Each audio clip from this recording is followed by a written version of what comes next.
Hello, everybody. Welcome back to Crime Weekly. I'm Stephanie Harlow. And I'm Derek Levasseur. Today's video is sponsored by Babbel. So I come from a family that speaks multiple languages. My father was an immigrant. He speaks 5 languages. I speak 1. And I've always really hated that because I wish he had, spoken different languages to me when I was growing up, like my aunts and uncles did with my cousins. And now they're fluent in French and Spanish, but not me.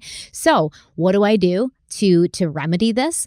I'm going to try something like Babbel. Babbel is the best language app, in my opinion, and Derek's too. It's suited for me because it's language for real life. So if you want to learn a language, it's usually because you want to travel, you want to be able to communicate with the people in these countries that you're going to. You don't want to sit there and not know where the bathroom is and have to really pee and not be able to ask anybody, where's the bathroom? So Babbel teaches using real life situations and dialogues, and it's proven to get you speaking a new language in 3 weeks. It's just 10 to 15-minute short, fun lessons to get you speaking very quickly. And the app is so easy to use. It's so streamlined. It's fun. It's not complicated. That's the most important thing for me. And these lessons are built by 150 plus real language teachers. So there's no machine learning algorithms and AI technology. Now, I know Derek has been also using Babbel.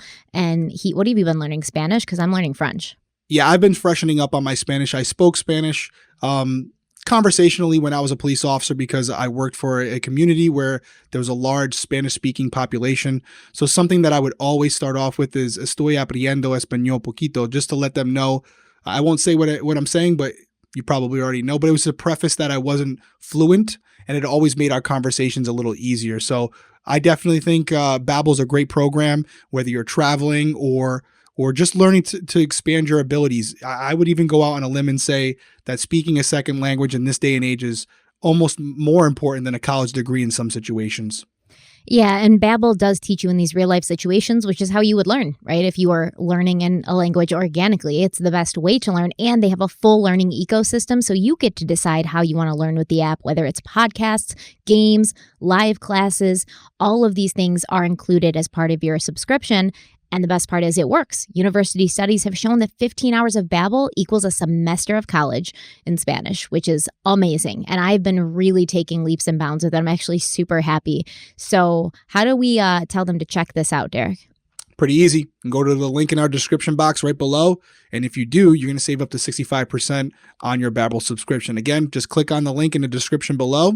Check out Babbel, let us know what you think, and save 65% off in the process. Thank you to Babbel for sponsoring today's video, and thank you to everyone out there who listens to our sponsorship posts because, we're having fun and we hope you are too. So today we are picking up with part 3 of the Scott Peterson case. We have a lot to cover today, but, I really want to talk about the prosecution's case against Scott Peterson and the theory that they put forth. They said the motive for Scott killing his pregnant wife was so that he could be with his new girlfriend, Amber Frey. But what the prosecution did not have, and you talk about this all the time, Derek, is means, motive, opportunity.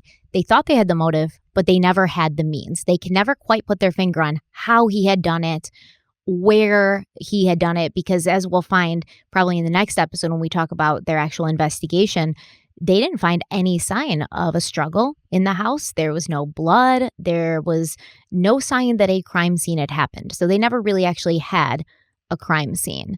And as we go over the timeline of Christmas Eve in today's episode, we're going to talk about and highlight the times that it seems law enforcement overlooked certain pieces of evidence that may have supported Scott's story. We're also going to point out incidences of the media printing false information about this case. And both of these things are important because at the end of the day, whether they were right or wrong about Scott Peterson's guilt, the police focused in on Scott almost exclusively as the perpetrator of this crime. And the media, they were more focused, as they always are, on sizzling headlines than they were on the truth. So if you want somebody to blame and you want to ask, why is Scott Peterson going to get a new trial? You can look at the media partially for this, because they printed a lot of things that were not true. And in the end, whether we want to accept it or not, it does taint a jury pool, right? Especially in a place like Modesto, even though the trial was moved, it was moved, I believe, a couple of towns over. So it's not like it was moved to a different state. It wasn't moved, very far. Everybody in this area of California knew what was happening. Scott's face was on the front of every paper. Wife murderer, this, and that on all these papers. He was truly tried in the court of public opinion. And once again, not saying he's innocent, but I'm saying if he gets a new trial, this is partially why. Yeah, you ain't wrong. We always want to have, when these cases come up where you don't know exactly what happened, you want to involve the public. And this kind of goes back, maybe a deeper discussion for a different day, but kind of the point of like when information gets put out there and the public has an opinion on it, if there is eventually a trial, how that public information that was shared by law enforcement or was, slightly shared by law enforcement and then embellished by the media can actually come back to hurt them. And to what you said earlier, I always like to quote my favorite actor of all time, Denzel Washington, Training Day. That's my favorite actor of all time. One more thing that you and I have in common that's even more weird, but that said, what's his line? It's not what you know. It's what you can prove. And it sounds like, oh, that's just a really cool movie. No, it's the truth, because you can have an opinion as a police officer of what happened and think you have it all worked out, but if you're missing a small block that connects two different dots, that's the dot that's the line that the jury is going to be looking for. And if you don't have that information by the eyes of the law, it's not proof beyond a reasonable doubt. You can't prove how they did it, and therefore they would go free.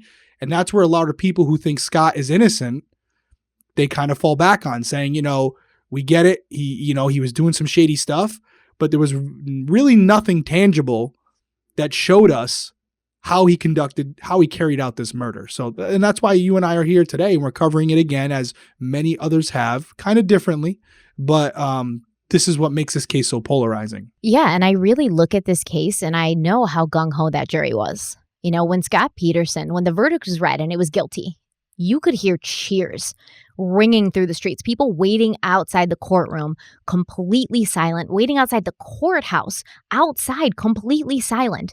And that verdict came through guilty. Everybody started cheering. And I get it, but it was also very morose in a way. And when you look at it, the cops that were on this case, they did some things that I personally think were unethical. And I think that you will think that too. And when it was posed to the jury, it was almost as if at that point, the jury was like, well, we don't really care that they did this thing unethical because he's guilty. We know it. And the cops are just trying to put him away. So if they did this unethical thing to put him away, it was just a means to an end. That was almost the attitude by the time this went to trial. Yeah, that's unfortunate. You can't have it going down that way. And there are times where you have cops who are like, hey, listen, sometimes you got to skirt the line in order to get to the, where you need to get to. And that's the name of the game. But the reality is if they're skirting the line and they're filling in the blanks or doing things they shouldn't be doing, there's a potential that they're wrong. And it just, that's not the oath that we take when we become police officers. And although, and again, I'm not justifying this, so don't come for me. Some officers do really bad things because they think what they're doing is right. Right. Yeah. And they're doing that's human nature, right? Yeah, they're doing it. They found a way to justify where they're like, listen, I don't have enough, but this guy's a really bad guy and I'm going to get him off the street for everybody else. Yeah. It's just not the way it's supposed to be done. Yeah. It's and simple. You may be a person, not you, Derek, but somebody listening may say, well, I get it. I understand he's a bad guy. He should go away. But you would feel differently if it was your brother or, your father or your son. So we have to always look at not only these victims, but everybody involved in these cases. How would I want this person to be handled if they were a loved one of mine? I would want them to have a fair trial. I would want them to get their day in court. And I would want the police not to be overlooking things and leaving things out and flat out, making things up at times to make sure that they go to prison. I want them to have a fair trial. That's what this country was built on. Nailed it. Yeah, that's it. Well, before we talk about Christmas Eve 2002, I do want to talk about some important points that we've touched on in the past 2 episodes, but we really didn't have time to go deep into them. First is the question of whether or not Scott was looking forward to becoming a father or if it was something he was dreading. Because if we believe the prosecution, he did not want to have a baby with Laci or, according to Amber Frey, anyone else. He didn't even want to have a baby with her. Secondly, we're going to talk about the other women that Scott was allegedly having relationships with after he and Laci were man and wife. So many of Laci's family members came forward after she disappeared, and they claimed that Scott was dreading becoming a father. He did not seem super pumped about it. Scott's sister-in-law, Rosemary Rocha, this is the wife of Laci's younger brother, Brent, she testified during the trial that Laci had been trying to get pregnant for a while, and once it happened, she was obviously very excited. But when Rosemary asked Scott if he was ready for it, she's like, "You ready to be a dad?" He looked at her very seriously without even the hint of a smile, and he said, quote, "I was kind of hoping for infertility." End quote. Gwendolyn Kemple, this is Laci's cousin, she testified that when she talked to Scott 6 weeks before his wife disappeared about the fact that he was going to have a son, she mentioned, it's going to be fun. You can throw the football around with your boy. And Kemple said Scott was dismissive and told her that he didn't play football. Gwendolyn Kemple, she kind of pushed it and she was like, "Oh, what about baseball? You can throw a baseball around with him." And Scott responded, quote, "I have friends to do that." End quote. After Gwendolyn testified, by the way, she also got into it with Scott's father, Laci Peterson. There was like a break in the morning session. So she testified, they took a break, and she was going to testify when she came back. And apparently Lee was walking by Gwen and he was like kind of smiling at her as he walked by. And so she was like, "What are you grinning about?" And he was like, "What, I can't grin?" And then she responded, "You always walk by with a smile on your face." And Laci Peterson shot back, "I guess you can't grin in this courthouse," before walking away. Like, what a douchebag. You shouldn't be grinning in this courthouse, Laci Peterson. You shouldn't. Yeah, your grandson and your daughter-in-law are dead. Yeah. What's the smile about? What do you have to smile about? Exactly. But I liked that Gwen called him out. She probably sat there looking at his smug face for days on end in this courtroom, and she was finally just couldn't take it anymore. She's like, "What are you grinning about over there?" And I can visualize it. I've been in courtrooms where stuff like this has happened. Yeah, it's tense. Not uncommon. Yeah. Well, a friend of Laci's, her name's Kim McNeely, she told police that when Laci first found out she was pregnant, she couldn't wait to tell Scott. But later, Laci reported that when she did tell her husband that they were going to have a baby, he was so hungover from a party the night before that he did not want to be bothered with this news. Not long after, Laci expressed her dismay to Kim that Scott had not done anything to make sure that health insurance related to Laci being pregnant was in effect. So when you get pregnant, you're supposed to tell your insurance company this, like they're supposed to prepare for it because it is a big expense. But he did not do that, even though Laci had stressed to him how important it was because she was really into the details. Scott was out of town when Laci discovered that he hadn't done this insurance change, and a friend who was with Laci at the time remembered her basically telling Scott off over the phone, accusing him of not caring for her or their child. Later, when it was time for the sonogram, Scott insisted that Laci get a 3D sonogram. So I don't know if, you guys are aware, but there's different sorts of sonograms. The 3D one is kind of creepy, actually. It looks really weird. It looks like a melted, waxy. It's creepy. I don't like it, but it's supposed to be a more three-dimensional picture of your child. It just looks like a wax figure that melted. It really creeps me out. But a friend of Laci said, quote, "It seemed he wanted to make absolutely sure there was no chance of the child having birth defects, and he'd made it clear he would consider an abortion if that happened." Now, none of Laci's closest friends believed for a second that abortion would be something she would have wanted or even would have considered, so they saw this as evidence that maybe Scott was looking for an out. Additionally, when Laci was just 2 months pregnant, Scott had a conversation with a friend of his who had just become a father. Apparently, Scott asked this friend about, sex, like, "What's your sex life like after your wife gives birth?" And the friend responded, "It's going to be some time before Laci's able to have sex again. So doctors generally recommend waiting to have sex for at least 4 to 6 weeks after giving birth, regardless of the delivery method." And Scott's friend also said, like, something that kind of makes him a dick, but he was like, "Dude, it's never going to be the same." So apparently, according to this friend, Scott seemed very concerned that the frequency and quality of sex with his wife was going to change after she became a mother. And just 9 days before Laci went missing, Sharon Rocha paid the Petersons a visit at their home. Sharon's Laci's mother. This is the last time she actually saw Laci alive.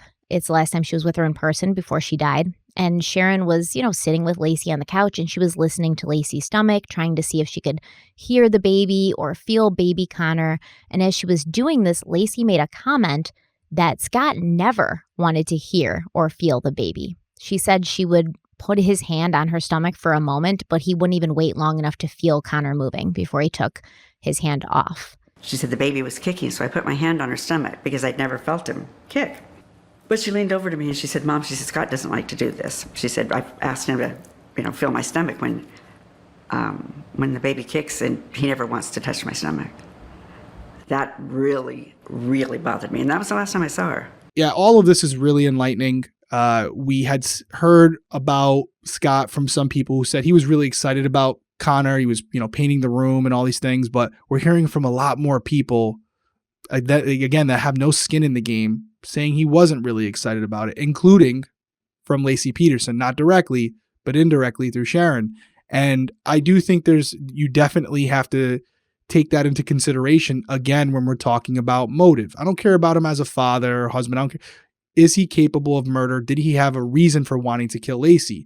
And the more and more people that come forward and talk about how he was conducting himself in a way that is not normal for an expecting father, especially his first child. The things he was doing, including not wanting to touch his wife's stomach, hear the baby, what really bothered me were the conversations about playing catch and stuff. That's just I would never think that you would say, I have friends for that. That's crazy. Right. So I don't care if he's a good person or a bad person. I'm looking at it from a detective's perspective. Again, this man has been accused of killing his wife, his pregnant wife. This information right here is extremely valuable when looking through that lens, because all it really says to me is motive, motive, motive, motive. That's all I'm picking up from it. Well, additionally, Connor Peterson's due date was February 10th.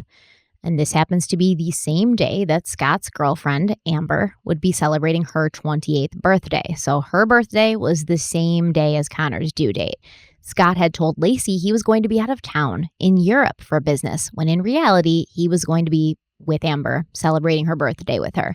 So knowing that his son was going to probably be born around this time, Scott still made the decision to spend it with his girlfriend instead of being with his wife during labor, or, being with her in those last days when she could go into labor at any time. Laci later told friends on December 7th that after arguing and begging, she had convinced Scott to cancel the trip, but she was still hurt that he even considered going. I would lose my mind. If it's like my due date and you're like, I'm going to be out of town for work. Not only that, but you're really going to be with another woman when I'm about to give birth to our first child. I would have lost my mind. Yeah, again, it's not in good taste at minimum, but considering the circumstances of why we're here, really not good when you're thinking about him as a potential suspect and what his reasoning, again, would be for carrying out this heinous act. All of these things right here, being willing to go to another country with another woman. He clearly didn't have much respect or love for Laci, and you could also assume for Connor as well. Yeah, it doesn't seem that he cared about Connor at all. And yeah, he did the baby room, but that doesn't mean nothing to me. No, that's a nothing burger. I know you love when I say that. It's a nothing burger. Yeah. Like that's not because he wanted to. It's him going through the because it was a motions. Responsibility. Yeah. He had to. Right. So to me, that in and of itself doesn't mean like, oh, he threw some paint on the wall. That doesn't impress me. Now, Modesto police detectives also discovered that besides Amber, Scott had cheated on Laci with at least 2 different women. Some sources say up to 6, but they haven't been able to prove or name all of these women. And Scott hadn't told either of these women that he was married. Both of these women were college classmates of Scott, so this was after Laci had graduated and Scott was still in college, and one of them found out that he was married when she walked in on Scott and Laci in bed together. So we have to assume then that Laci also found out, right? That Scott was with another woman at this point. That's interesting. Again, these are things I'm hearing for the first time. That's really interesting. So, he had been caught before. Mm-hmm. He had been caught before, so it wouldn't be, is it possible? And maybe you're going to hit on this as we go, but I wonder if during this relationship with Amber, Laci might have already been onto it slightly. I don't know if you're going to go there or not. He claims that she knew. Scott is going to later claim, as we get into it, that she was aware that he was seeing another woman. Mm-hmm. Okay. We're supposed to believe that the way you're telling me that. There's evidence that she did know. Really? Mm-hmm. Wow. Okay. Are we getting into that tonight? Maybe. Or is that like later? Maybe. Okay. All right. I sound like the listeners now. I'm like all excited. It's crazy. Right, it's absolutely crazy. But this is why we're doing it. I know, again, not to get off the beaten path. Some people get offended that I, haven't researched. First and foremost, to clear the deck, I've definitely read about the case. I'm read about the case. I know the players, all that stuff, but we're trying to change it up a little bit so that I'm reacting the same way you guys are. If we find out we don't like this, I won't do it in the future, but I thought it would be cool. I kind of like it too. It's fun. But some people are, oh, poor Stephanie. You're doing all the research. Don't pour Stephanie, because every time I say something shocking in Derek's face, it's just all of the payoff that I need. He's like, what? You got me there. Okay. But I digress. That was really it. Do you think? So while Scott's going to college, right, he worked at the Morro Bay Golf Club, and a coworker of Scott's at this golf club claimed that Scott was a brazen womanizer who would pick up a girl at the drop of a hat. He said it was common knowledge that Scott was married, but it was also common knowledge that he was having multiple affairs, like at once. The source said, quote, when Laci was around, he would act madly in love with her, so attentive and lovey-dovey. But when she was out of sight, no girl was safe from Scott's advances. He was such a jerk. He had a huge ego and he loved no one but himself, end quote. Damn. So we're establishing what we've kind of already learned, which is, he was a womanizer. Mm-hmm. He was having sex with multiple women. We kind of touched on it last week where it's like sex addict, love addict, a little bit of both, all these different things, the thrill of the chase, so to speak. And I think validation for him too. Validation's a big one. I agree with you. He wanted to at least prove that he could still... He still got it.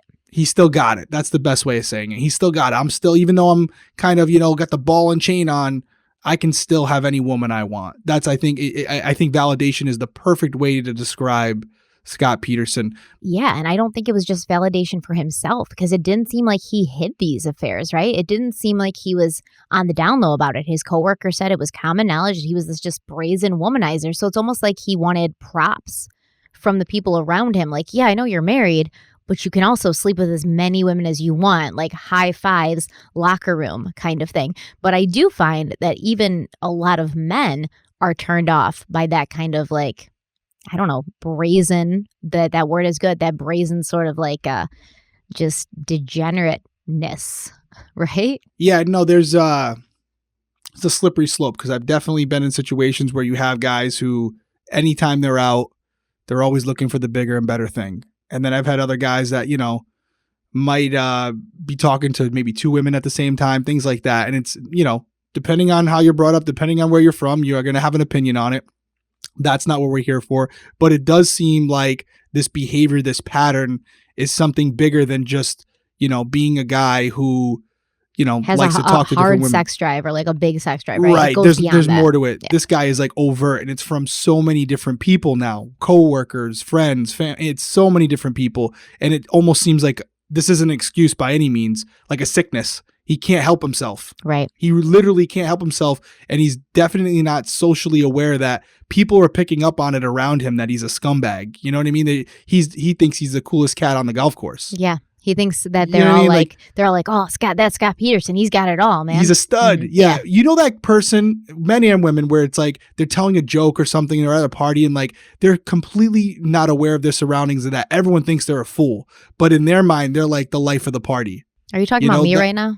No, I haven't been at a party with you yet like that. No, but you know what I mean? Like, they're like, dude, this person is so unself-aware of like, they look like an idiot. But like in their mind, they're like, I am owning this place right now. Yeah, it's like Michael Scott. It's like the forever Michael Scott. Yes, yeah. Michael Scott. No, not self-aware he's at that all. guy. Mm-hmm. He's that guy. He thinks he's like the cat's meow. Like all the girls want him. They're fawning over him. All the guys want to be him. Yep. And in reality, the women are making fun of him, and the guys are like looking at him like, dude, you're a clown. Yeah, it's one thing if you want to like have affairs, but to openly brag about it, you look bad. You look bad. And to think you're so smooth that nobody's connecting the dots. Like, I'm doing it to all these women, and they have no idea. Yeah. Well, and they're like, dude, come on. It's that's Scott Peterson for you. Mm. But later, after Laci went missing and before Scott was arrested, he appeared on Good Morning America, and he admitted, he was like, yes, I've been having an affair with Amber Fry, but Laci knew all about it, and we never argued about my infidelity. A family insider claimed that a few days before Christmas Eve, Laci found a picture of Scott and Amber. Laci told friends that she felt it was almost as if Scott had wanted her to find this picture. But with Christmas coming up right around the corner, Laci kept it to herself, not wanting her family to find out about Scott's extracurricular activities because she didn't want to ruin Christmas for them. This insider also claimed that Scott was a hard person to live with. He was demanding and self-centered, and he believed his wife should wait on him hand and foot. They said he treated Laci like a servant and would get upset if he came home and dinner wasn't ready. The source said, quote, "At the beginning, Laci was so happy about the pregnancy. She beamed with delight, determined to be the best mother any woman could be. But as months passed, Laci was becoming increasingly unsure that she would be a great mother. But she was always the optimist, and she put up with the abuse because she hoped it would all change. She wanted her child, and she wanted to believe that their marriage would get stronger and the abuse would pass. It never did." End quote. So something that we need to know about Laci, which we haven't touched on before, is before she met Scott, she was in a long-term relationship with a man. I believe it was about 2 years that they were together. They lived together, and it turned out he was abusive. He was physically and emotionally abusive.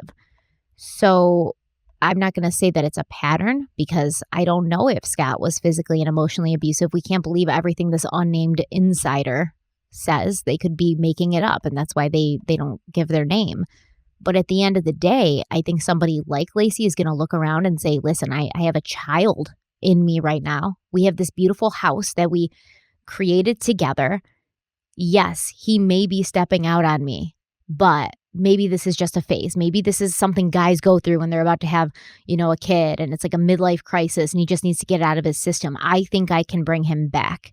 We can still have this family that I've always dreamed of. And that's potentially what happened here. However, I wonder if she didn't, confront him about this, maybe on Christmas Eve, right? Because Scott says they never argued about the infidelity, which I find hard to believe. I can't imagine that Laci was just like, yeah, you're cheating on me, but you know what? When you get out of your system, you'll be back. So you just do you, boo, right? I have to imagine that they argued about it and she expressed her distaste for this whole situation. And maybe on Christmas Eve, she just had enough and she was like, you got to choose. It's me or her. At this point, I'm done with this. And maybe then he snapped. Yeah, I'm glad you brought that up because I said earlier, we're supposed to just believe that Laci knew about this. And I guess I should clarify and say maybe she knew of it. She wasn't accepting of it. Okay. It wasn't a position where Scott was openly having this affair with this other woman or having this relationship with this other woman and Laci was on board with it. I think that narrative, I don't buy it one bit. I wanted to ask you, because as a woman with children, you're married, I don't love the insider source as the family, that person, because anybody can do that, right? I mean, it could be somebody that's Scott's family for all we know. But I do find it pretty interesting that there's another woman that Scott had an affair with who is saying, hey, listen, I don't know what you've heard, but I can tell you that I walked in on it, and Laci was there. I have no skin in the game. I'm telling you, she was definitely aware of that situation. So, that saying, once a cheater, always a cheater. Like, it's one of those things where Laci knew what she was dealing with. And you kind of just hit on this. So you think that although Laci knew there might be something going on behind the scenes, maybe before, in the beginning, whatever, he was going through a phase, she felt that this pregnancy was a good thing because maybe it would have him settle down. Like maybe this would be the thing where he said, okay, I have to get my shit together. Do you think that's part of, could he have resented her for that? Maybe thinking she was trying to lock me down by having this kid? He's locked down. She's having the kid. Right. He was locked down before he even started the affair with Amber. So I can't imagine that he would think that. You mean initially? No, because they had decided together that they were going to have this was a planned pregnancy. Yeah, they were trying for months. Okay. So I think there's been people who say Laci wore the pants. Scott went along with whatever she wanted. Happy wife, happy life. Mm-hmm. There may have been a point where he became resentful of that. But if you believe what this insider is saying, she found this picture of Scott and Amber very shortly before she went missing. Okay, she didn't want to do anything about it because it was Christmas. So obviously she's not going to tell her mother. She's not going to tell her stepfather. it's going to like put a cast over the holidays. So I think that what happened was she probably asked Scott about the picture and he made something up like, oh, no, that's a coworker, blah, blah, blah, blah. But as she's thinking about it more, she's like, gut instinct. I know this isn't a coworker. She's in your lap. You're wearing a Christmas hat. That means this was recently. Is that where you were when I was alone at this party? And she's getting more and more pissed off about it as she's thinking about it. And maybe on Christmas Eve, he's like, oh, I'm going to go fishing. Or I'm going to go golfing. And she's like, or are you going to go meet your girlfriend? And then things spiral out of control. Right. So she didn't want to. She was trying to maybe bite her tongue for a little bit. And it was like, nope, can't do it. Yeah, she was probably like, let me actually think about this. Maybe it is what he says. But as she's thinking about it, she's realizing more and more, especially when she's remembering that he maybe did have affairs in college. And she's suddenly putting two and two together. Once a cheater, always a cheater. And she's going to tell him, this isn't how it's going to go. Choose me and your son or her. And he was like, I don't have to choose Laci. I'll just take you out. Yeah, and if you guys haven't seen it, the picture's out there. I actually used it for our thumbnail for last week's episode. So you guys can see it. It'll probably be popped up right here. John's going to be right on that. But it's a really telling picture. That's why I picked it, because I know that that's the time when Laci was near the end of her pregnancy and she's at home and, he seems so happy. He seems so happy to be with Amber. They seem like they've been a couple for years, and the way he's looking at her and she's looking at him. Yeah, it's in the public. It's not even like some of these relationships where the guy's having an affair and it lives in hotel rooms. This guy's like literally living a double life. Yeah. And so it's fascinating stuff that he was that brazen where he thought he had the ability to pull that off. And, nobody was going to notice. Yeah, but she'll certainly never convince me that Laci knew that he was having an affair. And she was like, well, whatever. You'll come around. Yeah, no. I'm with you. That's what I was trying to say earlier. And I probably didn't say it that great. That's but okay. yeah, it's one of those things where she might have had a feeling, but she definitely wasn't giving him the hall pass. No.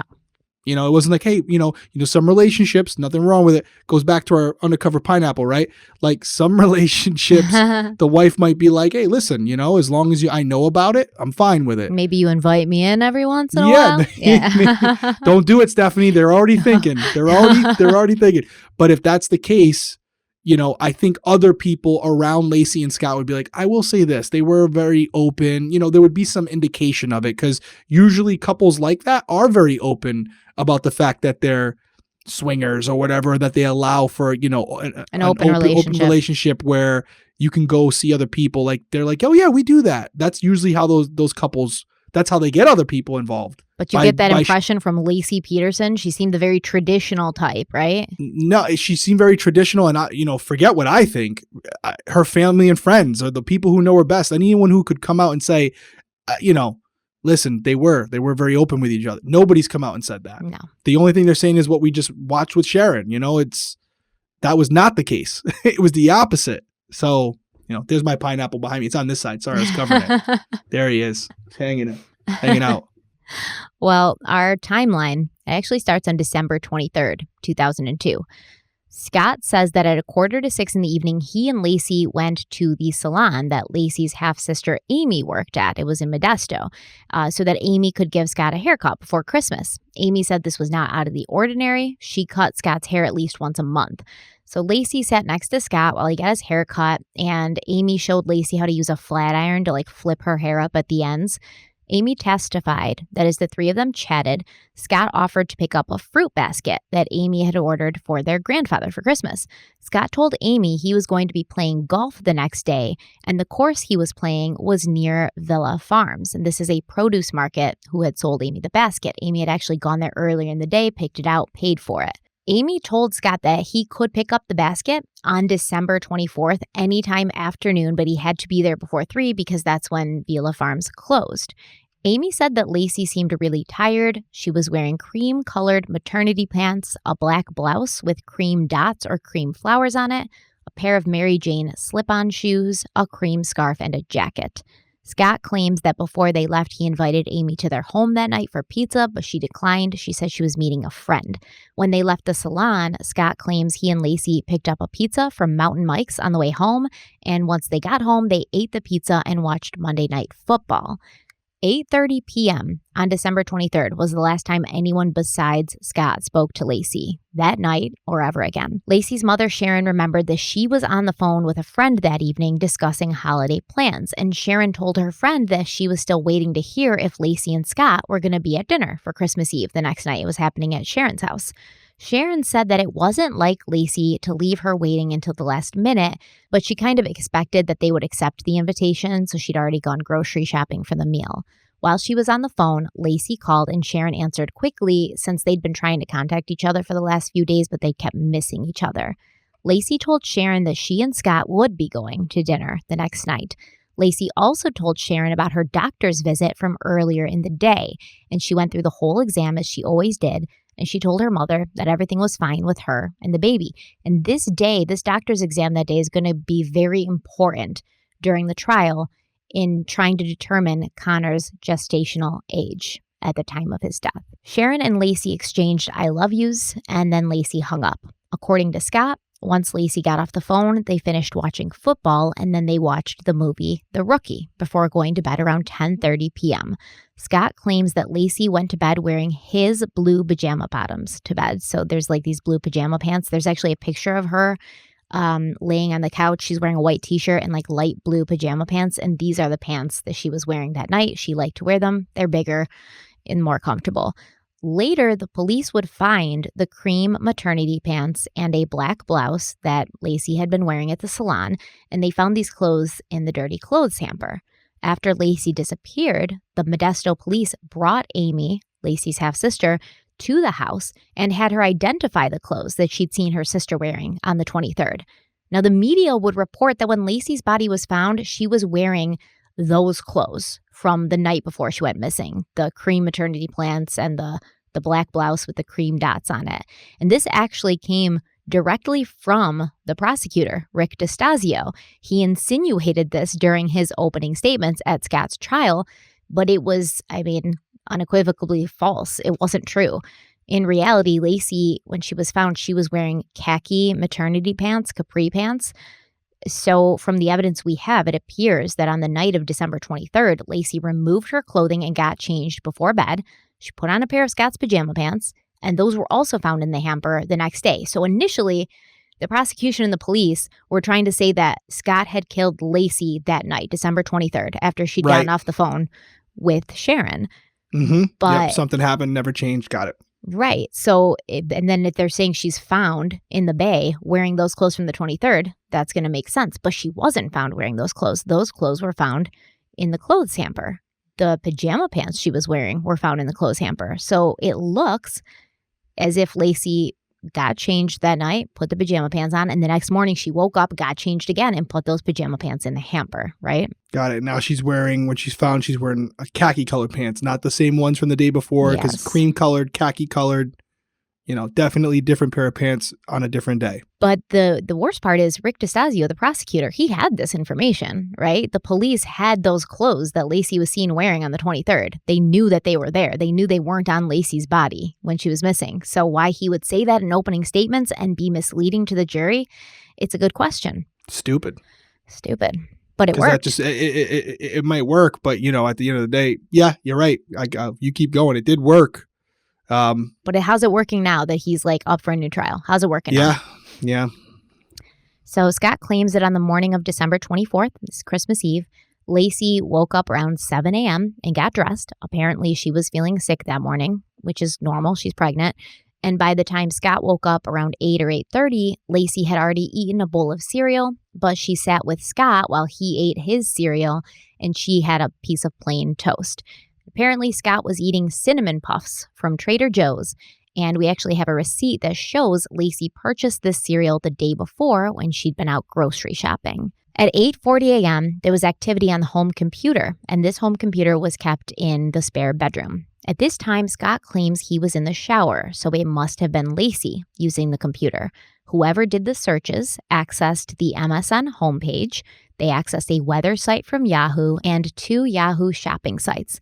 One of the shopping sites was for a red Gap scarf, and the other was for a sunflower umbrella stand. Now, Laci notoriously loved sunflowers. She also really liked scarves, so we're going to assume that this was Laci using the computer or it was Scott pretending to be Laci using the computer. But the activity on the computer stopped at 8:45 a.m. So whoever used it was on there for only 5 minutes. The argument here, well, go ahead. No, I want to, there's so much, I can see what's coming in time, so I want to kind of break it down, but I agree with you. The assumption is that it was Laci.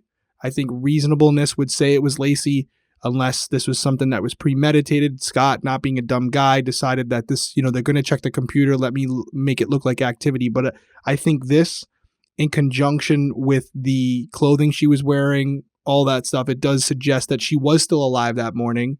And it wouldn't be completely out of question to say she was online looking for certain things. He could have made it even more overt, like had her text something or something. Like, this was kind of subtle, and it's definitely or check possible. Her email or something, something, right? Something. Yeah. It's like, oh, it was definitely Laci. This can be open to interpretation, which is why I think it was in fact Laci.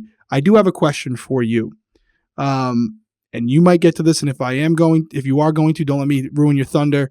We'll get to it later. But stomach contents. I know she was in the water for a very long, for a decent amount of time. So I don't know what the condition of her stomach would be in at that point.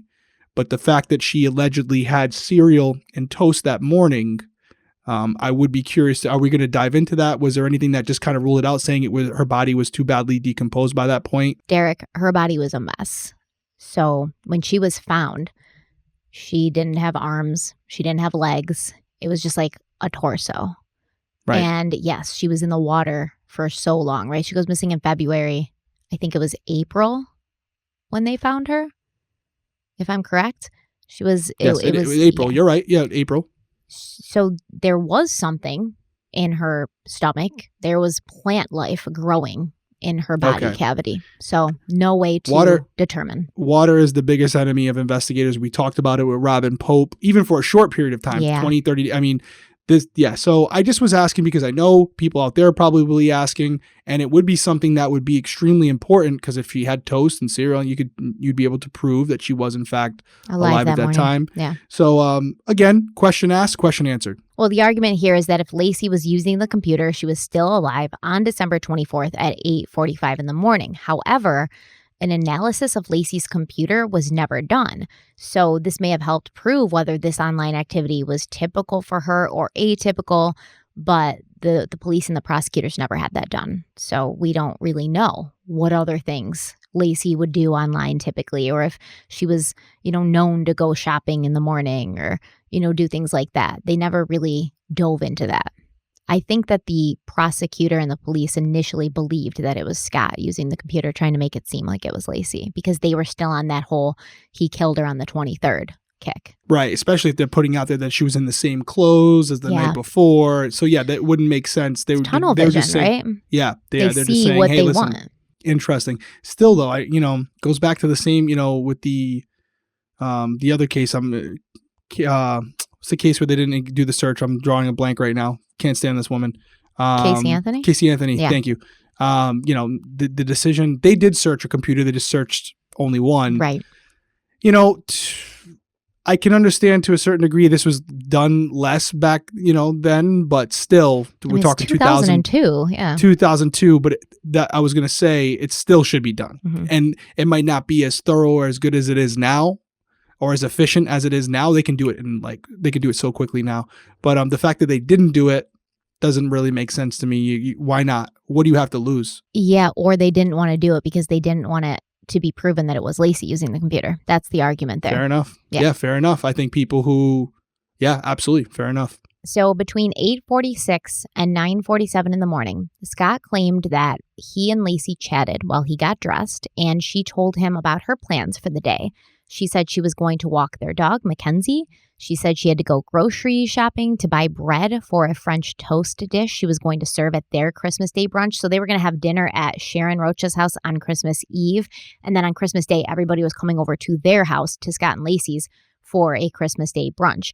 And Laci also wanted to make gingerbread that day. Later, Scott would try to explain the French toast dish that Laci had been planning to make, and he called it a couple of different things. He called it cordon bleu French toast to one person. He called it Grand Marnier French toast to another person. Scott also mentioned that he knew Laci had to marinate the bread for quite a while before baking the French toast, and a recipe for creme brulee French toast was found on the counter, calling for the bread to marinate anywhere from 18 to 24 hours. So I've actually made a dish like this. You got to take the bread, you got to lay it in the bottom of a baking dish, you got to pour a bunch of stuff over it like eggs, Grand Marnier, alcohol, cinnamon, I'm so hungry, butter, and then you let that sit in the refrigerator overnight. And the next morning you bake it and it's delicious. And this does sound like something Laci would make. And there was a recipe on the counter that the police found for this French toast. So far, his story is making sense. Checking out. Yeah. Yep. During this time, Scott also remembered seeing Laci sitting on a bench in their bathroom. So there's their bedroom and then there's the bathroom attached to their bedroom. And she brought in this little bench, I think from the kitchen, and she was sitting in front of the mirror trying to style her hair the way that Amy had shown her the night before, like flipping it with a flat iron.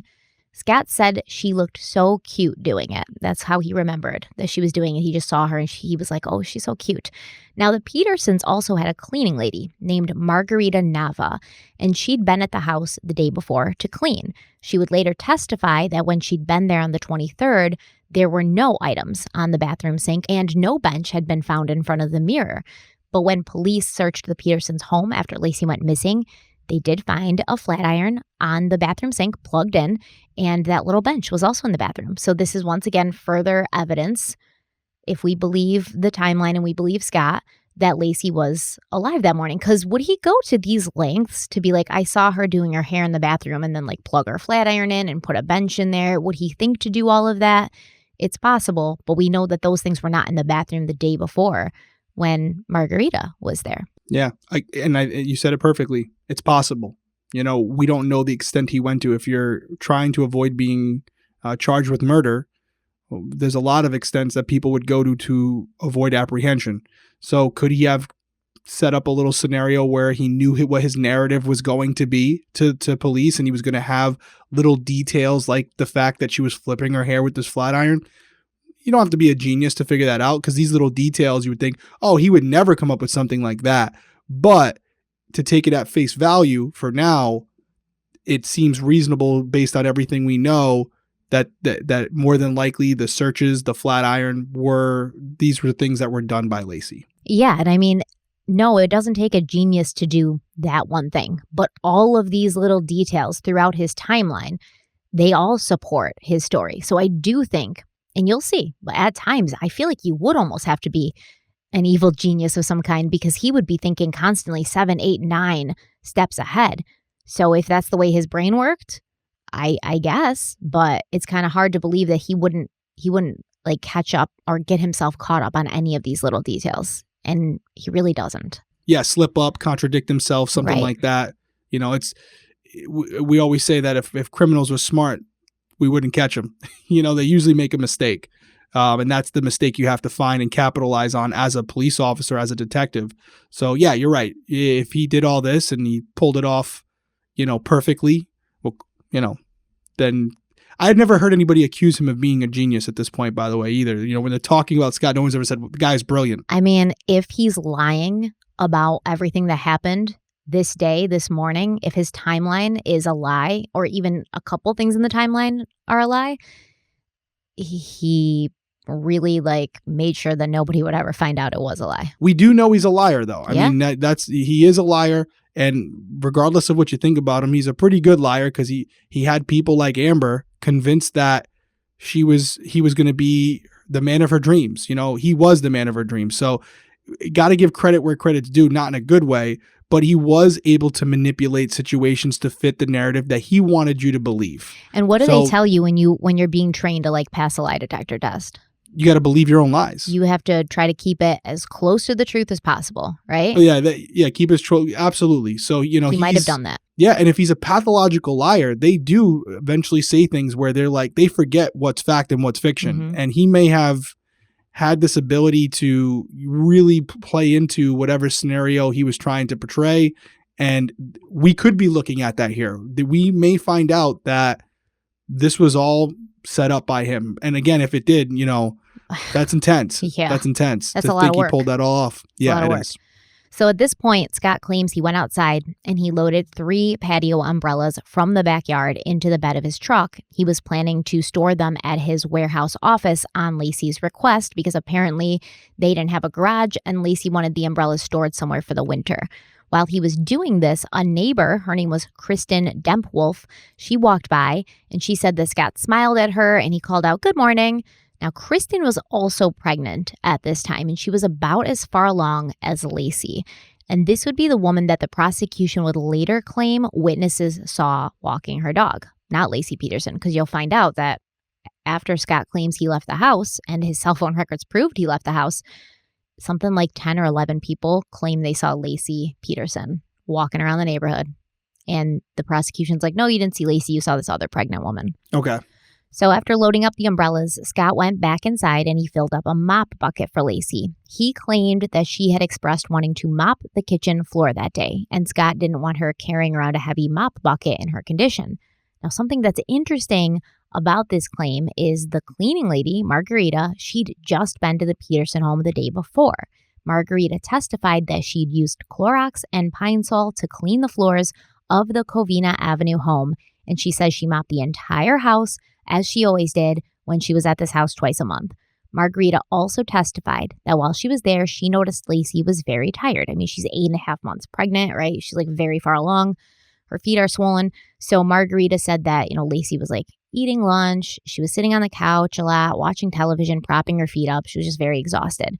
And many people remembered that in the weeks leading up to Laci's disappearance, she was expressing feeling very tired and very heavy from the pregnancy. So I guess the question is, if Laci was so tired and her floors had just been mopped the day before, why would it be one of the first things she did on the morning of the 24th? Like get up to mop the floor again if they had just been mopped the day before? Yeah, that's interesting. And the first thing I thought of when you said it was, wow, man, 8.5 months pregnant. And, you could see from the photo, she was very pregnant. Mm-hmm. And to think that she's going to be up there using a mop and bucket seems like, hey, kudos to her, right? If she's able to do that. But, I've never been pregnant, but from what I've heard, it sucks. It sucks. Yeah, it's not that pleasant.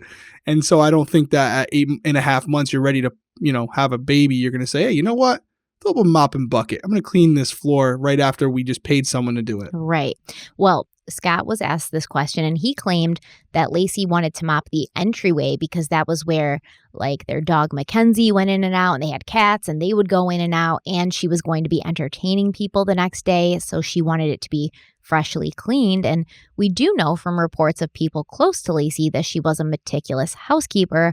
So I suppose it's possible that she decided to mop the floor that morning. Personally, me, if I'm having guests the next day, I'm going to wait until the evening to mop the floor, because if you have animals coming in and out of the house all day long, mopping it first thing in the morning when you're having guests 24 hours later isn't going to be a huge feat. It's going to get dirty again. But that's just me. Maybe that was the only time she had to do it. At 9:48 a.m., Scott claims that he and Laci were watching The Today Show, which was featuring Martha Stewart, and he remembered that Martha was talking about making cookies or meringue. Now later, Detective Al Brocchini would testify that he'd looked into this story, and he claimed in court under oath that when he watched this Today Show segment, he heard no mention of meringue. He claimed that Martha was making meringue on a segment that aired on December 23rd, not on the 24th. So therefore, Scott's lying. Later, Al Brocchini would have to backpedal and admit that upon further investigation, Martha Stewart's cookie and meringue segment had in fact happened on the 24th. He said he must have missed it. During the trial, Scott's lawyer, Mark Garagos, he played the court that Martha Stewart segment twice just to really cement it in, that this was the 24th. Here she is talking about meringue and cookies just like Scott said. And this false information had actually been used by Modesto PD to get a wiretap on Scott's phones. And it was presented to the jury as fact during opening statements. So the prosecution during opening statements was like, Scott lied about this Martha Stewart segment on the 24th. So therefore, he wasn't home, or he wasn't watching the Today Show with Laci. He was murdering her, or he already had murdered her. But either way, he lied about this. But he didn't lie about it. What do you think about that? Yeah, it reminds me of fruit of a poisonous tree doctrine. When you're obtaining information, search warrant, whatever it may be, based on lies, based on something that's not true. And then therefore that evidence can become, even if you find something incriminating, that evidence becomes inadmissible. So poor police work. I'm assuming the segment wasn't that long. And if you're looking specifically for these phrases like, cookies and meringue, that's what I'm going to be really paying attention to. So to think that you would miss that, it makes me wonder if he watched the video at all. Or if that's what I was going to say. Do you think it was poor police work or do you think it was purposeful? Once again, Scott actually watching the Today Show on December 24th with Laci, it doesn't make him look guilty. It makes him look like a normal husband hanging out with his wife in the morning, watching TV, having breakfast, not killing her. So is it possible that Al Brocchini was like, this doesn't fit my narrative, so I'm just going to pretend I missed it. I'm just going to pretend I didn't hear the word meringue in this segment. So this is where my bias comes in, right? Because I want to believe that he's just dumb, that he just made a stupid mistake. But it'd be ignorant for me not to acknowledge the fact that if this detective had it out for Scott, he may have lied under oath for the intention of getting, or in a search warrant, or however they obtained that wiretap. So that wiretap would be through a search warrant, right? So he would have to write up an affidavit, submit it to a judge, and then the judge would grant the wiretap based on the information laid out in that search warrant. Well, we know the search warrant had information in there that was not correct. So is it reasonable to say for everybody out there listening or watching that this police officer needed that search warrant and had to omit some things or change his narrative in order to make sure the judge would sign off on it? Absolutely possible.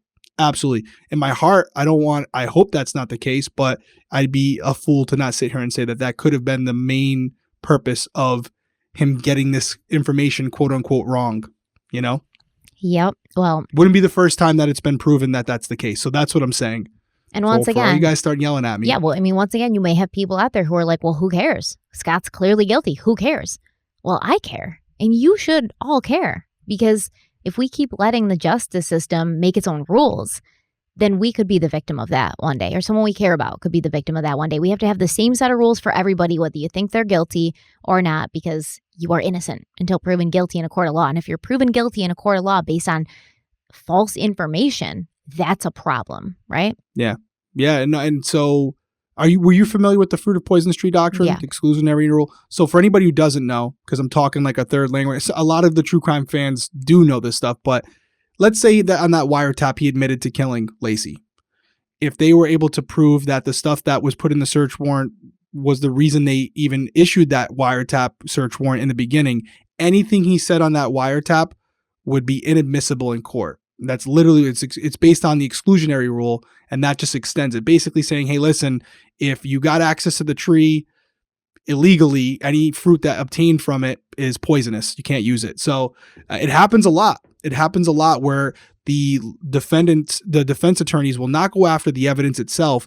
They'll go after how the evidence was obtained. Yes. And that's usually effective, right? It's super effective. And if they can do that where they show poor police practices or not following procedures, they can cut you off at the knees and say, hey, listen, you got us on the evidence. I'm going to go after the way it was obtained. And that's where you can really get police officers jammed up. Because back to what we were saying in the very beginning, sometimes officers feel like, hey, this is for a bigger purpose. Sometimes you got to skate the line in order to skirt the line, I should say, to get the stuff you need, because you know the guy's guilty. And this is where a good defense attorney. You think you know. Yeah, you think you know. But even if you're right, you're like, this guy killed her, right? And you just need the wiretap. And like I said, that scenario I just gave where on the wiretap, he says, man, I killed her and I got away with it. You not being creative and finding another way to obtain that search warrant legally could have a guilty man go free, no problem. Because again, now everything you obtained, because you were blinded by your own ambition to solve it, you just screwed up the whole case. Congratulations. And that happens all the time. So a good lawyer like a Garagos is gonna tear you up. He's gonna find that. And I don't think there was anything too incriminating from the wiretap, right? But it was just that they were using that in the trial. Yeah, I think a lot of the wiretap, well, we'll talk about that. Well, we'll get there. Yeah. I don't want to get too far ahead, but no, yeah, this this is an unfortunate thing. I've had, when I was in narcotics before I was doing normal cases, like the regular breaking and enterings, homicides, all those things, robberies. And in narcotics cases, they never go after the drugs that you seize because you got the drugs, right? You make the arrest, you have a search warrant. I get the kilo of drugs and they're like, okay, you got the drugs. We're not going to go after the drugs. You found him in his car. He was sitting next to him. You got us dead to right there. We're going to go after how you get the search warrant to get in his car. That was the name of the game in the narcotics, business. So I'm all too familiar with this. Well, Scott claims that while Laci was mopping the floor, he left through the side of the house. So there's French doors on the side of the house. And he believes that he left the house a little bit before 10 a.m. He then drove to his office, which is located in this warehouse space that he rented at 1027 North Emerald, suite number B1 in Modesto, California. The drive from his home to his office would take him roughly 9 minutes. And at 10:08 a.m., Scott checked his voicemail. He got a voicemail from his boss. This was proven with his cell phone records. Once at his office, Scott checked his email and then he sent an email to his boss in response to the voicemail. Activity on Scott's work computer shows he was logged into the computer for 26 minutes between 10:30 and 10:56 a.m. After checking his email, Scott looked up instructions on how to put together a woodworking tool called a mortiser that he'd recently gotten in the mail. Evidence shows that Scott received this tool on December 20th. After logging off his computer, Scott claims he assembled the mortiser. He then opened the roll-up door in the warehouse so he could unload some tools from the back of his truck. He told police that while he was doing this, he got a small cut on his knuckle from the toolbox, so he opened the driver's side door of his truck and got a napkin. Scott believed, and he told this to the police, he was like, "You might find a small spot of my blood on the door of my truck because I was bleeding when I opened the door." Law enforcement would later find a fully assembled mortiser on a trailer in Scott's warehouse office, and forensic testing showed that 1 drop of Scott's blood was found on the door of his vehicle. So we have a couple things that could happen. If he got the tool on the 20th, he could have already assembled it before the 24th and then just said he assembled it on the 24th, right? Just looked up the instructions and then said, yeah, that was me assembling it. That's possible. But so far, like I said, all of his timeline, all of his story, it adds up, and there's supporting evidence to show that he was where he said he was when he said he was. Yeah.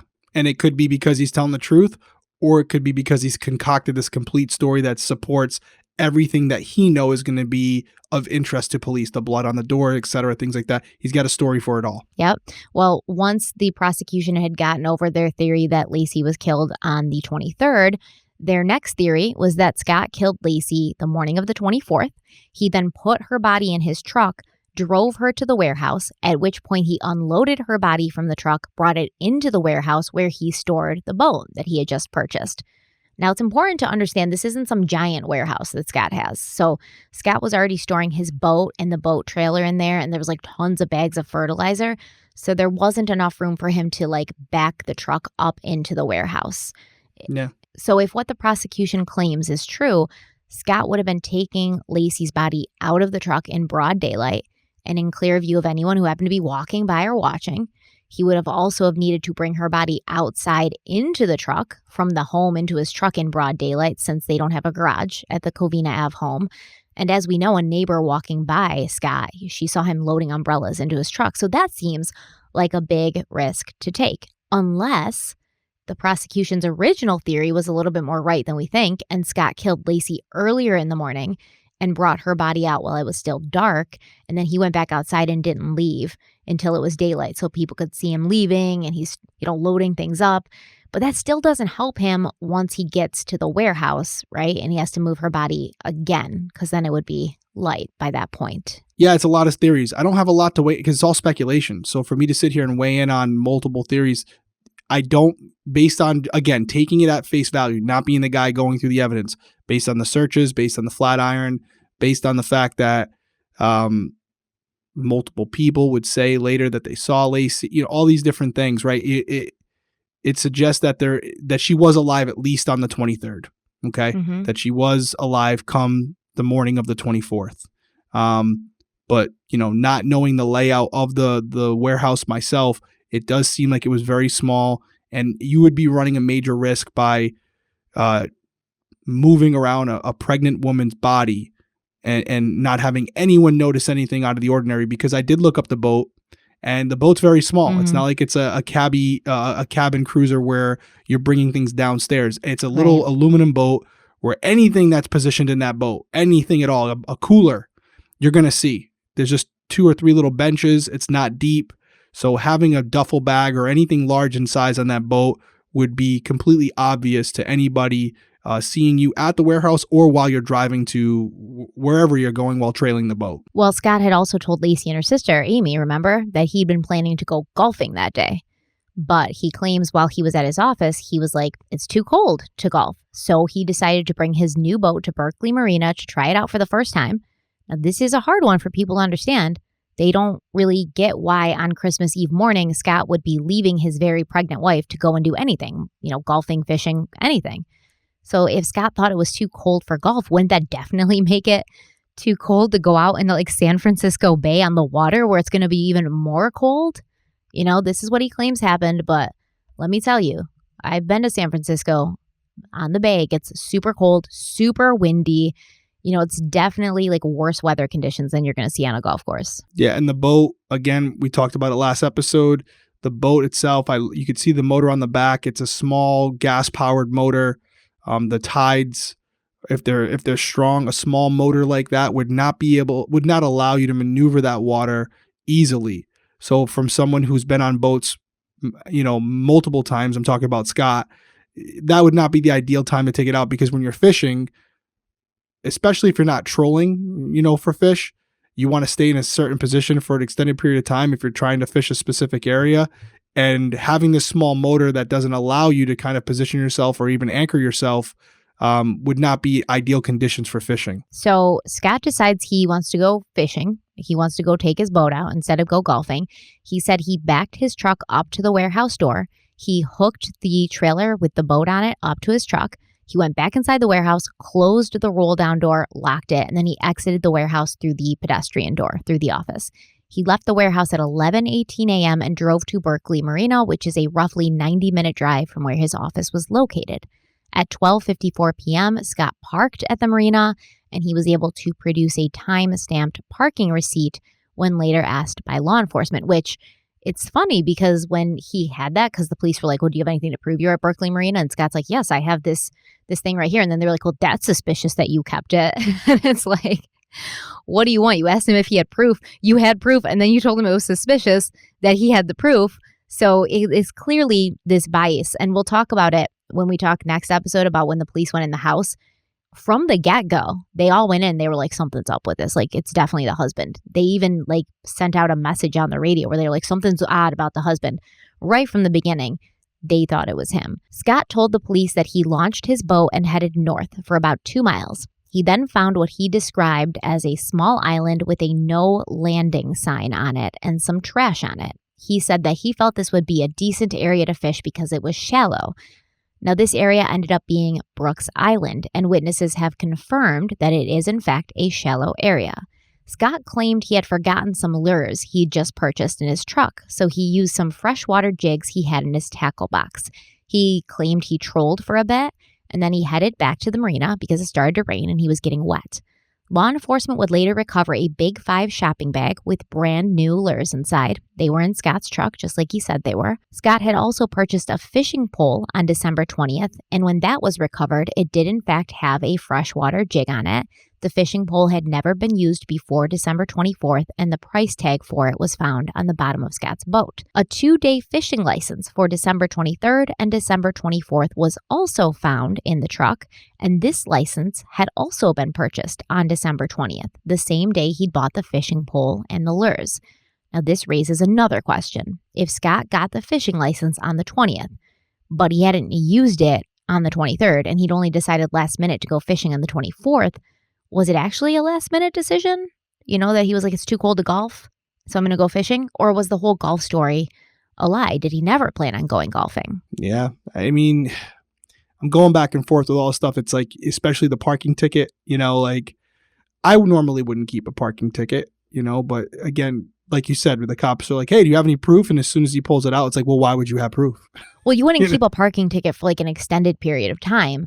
But if you went fishing, what do you do with the parking tag? You put it in your pocket. Yeah, you're no, not you gonna put it in your litter. truck. You got to display it so they know that you paid to park, right? Oh yeah, in the mirror so they don't tow your car while you're out on the water. So you're not like holding onto it, or you're not like, I'm parked now, I can throw this out. And he left the marina and then went home to find out his wife's missing, and then all this stuff happens. And he produces this for them on the 24th, on the evening of the 24th. So it's not as if a lot of time had passed.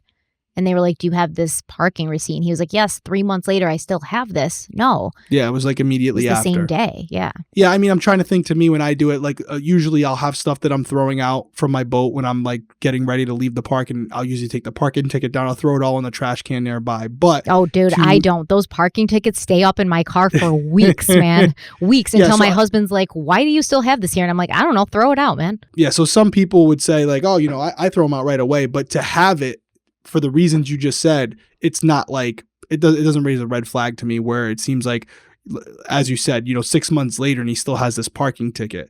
That's interesting. I mean, the golf thing, as you pointed out, being too cold, too chilly to play golf, but not chilly enough to go fishing. Maybe he just wanted to go fishing more. I don't know. I'm trying to play devil's advocate here, but I could see how, depending on what camp you're in, you can interpret that information both ways. Well, that's what's complicated about it, because he later says to Al Brocchini, the detective, he wasn't really fishing for anything. He just wanted to put the boat in the water. But we'll get to that.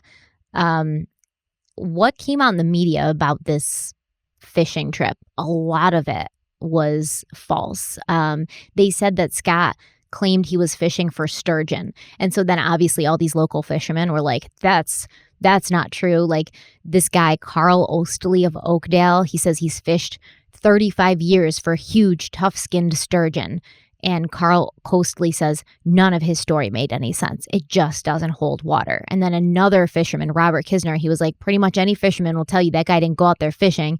It could be that he just didn't know what he was doing. So they're basically saying like, no, you wouldn't be going out in San Francisco Bay in a small aluminum boat to fish for sturgeon in December. They were saying that was a lie, but Scott never told anybody that he went to fish for sturgeon.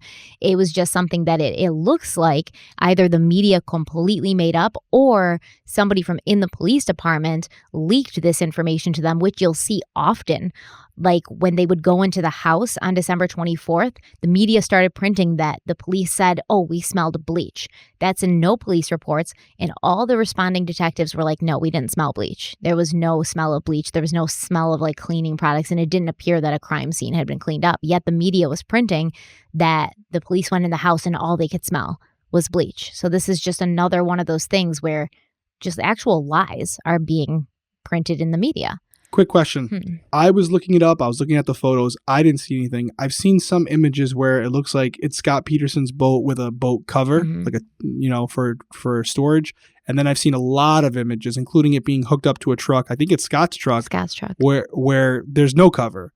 Do we know if there was a cover on that boat? I usually didn't transport my boat with a cover because I was always afraid it would like sail up and pull off, but like, do we know if he had a cover for that boat? I don't believe that he had a cover when he was like driving with the boat, but I think he had a cover when it was in storage.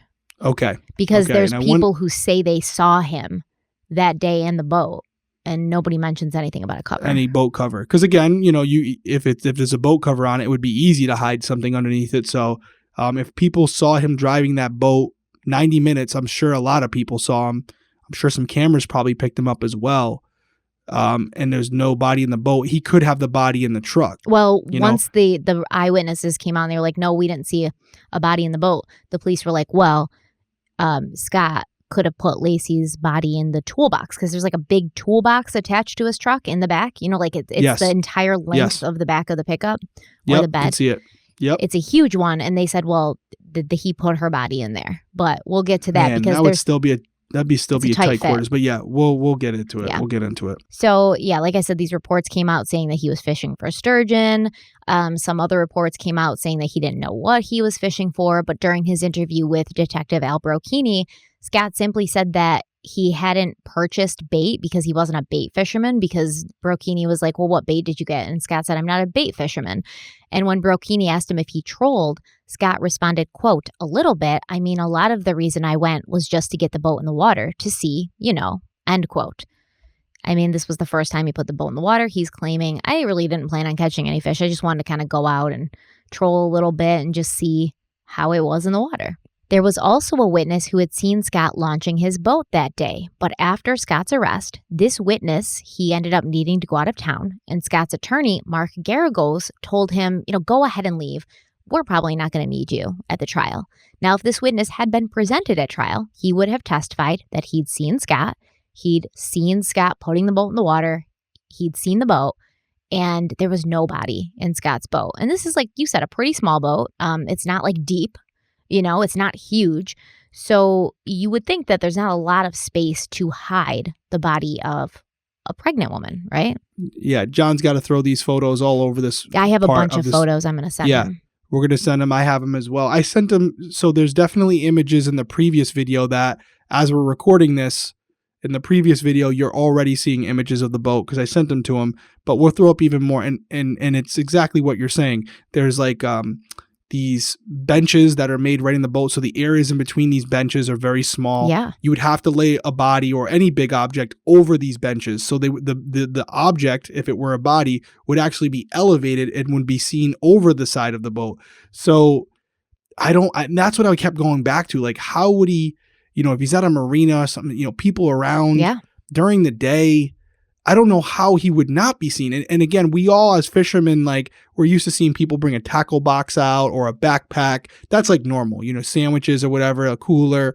But if I ever saw a fisherman hauling this big bag or the suitcase or like whatever, a blanket box, or something, like rolled up. Yeah, onto this little boat, I'd be like, what? That would stand out to me. I would be like, that's weird. You know what I mean? And I may not report it to police, but if something like this came out afterwards, I'd be like, oh no, I saw him with a rolled up carpet, dropping it onto a boat, like whatever it may be. Anything bigger than a tackle box would be something that I would be like, that's a little weird. What's he fishing for in that little boat? What's he going after? And we'll talk about this in the next part because I believe both the prosecution and the defense did like experiments to see if the boat would even, be steady enough to be able to do that, because you're thinking, when he's got to throw her in, you're going to completely throw off the balance of the boat. It's a 14-foot aluminum boat. It's not like a super sturdy boat. Is it even possible to do that without the boat capsizing?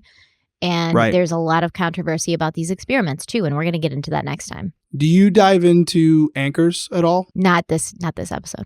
But you know what I'm talking about, right? Yeah. There was anchors. Do you want to hit on it a little bit, or no? Don't touch it yet. We want to wait. No, it's more evidentiary stuff. Yeah, there's a lot there. We could spend a whole episode just on the boat. There was experiments done in regards to anchors that were made, all these different things that I was seeing. And I'm like, damn, this is, if we really wanted to, we could make this 10 parts. There's just so much. So don't be mad if we don't include every single detail, because literally we're going to damn well try for sure. So Scott, he got back to the marina.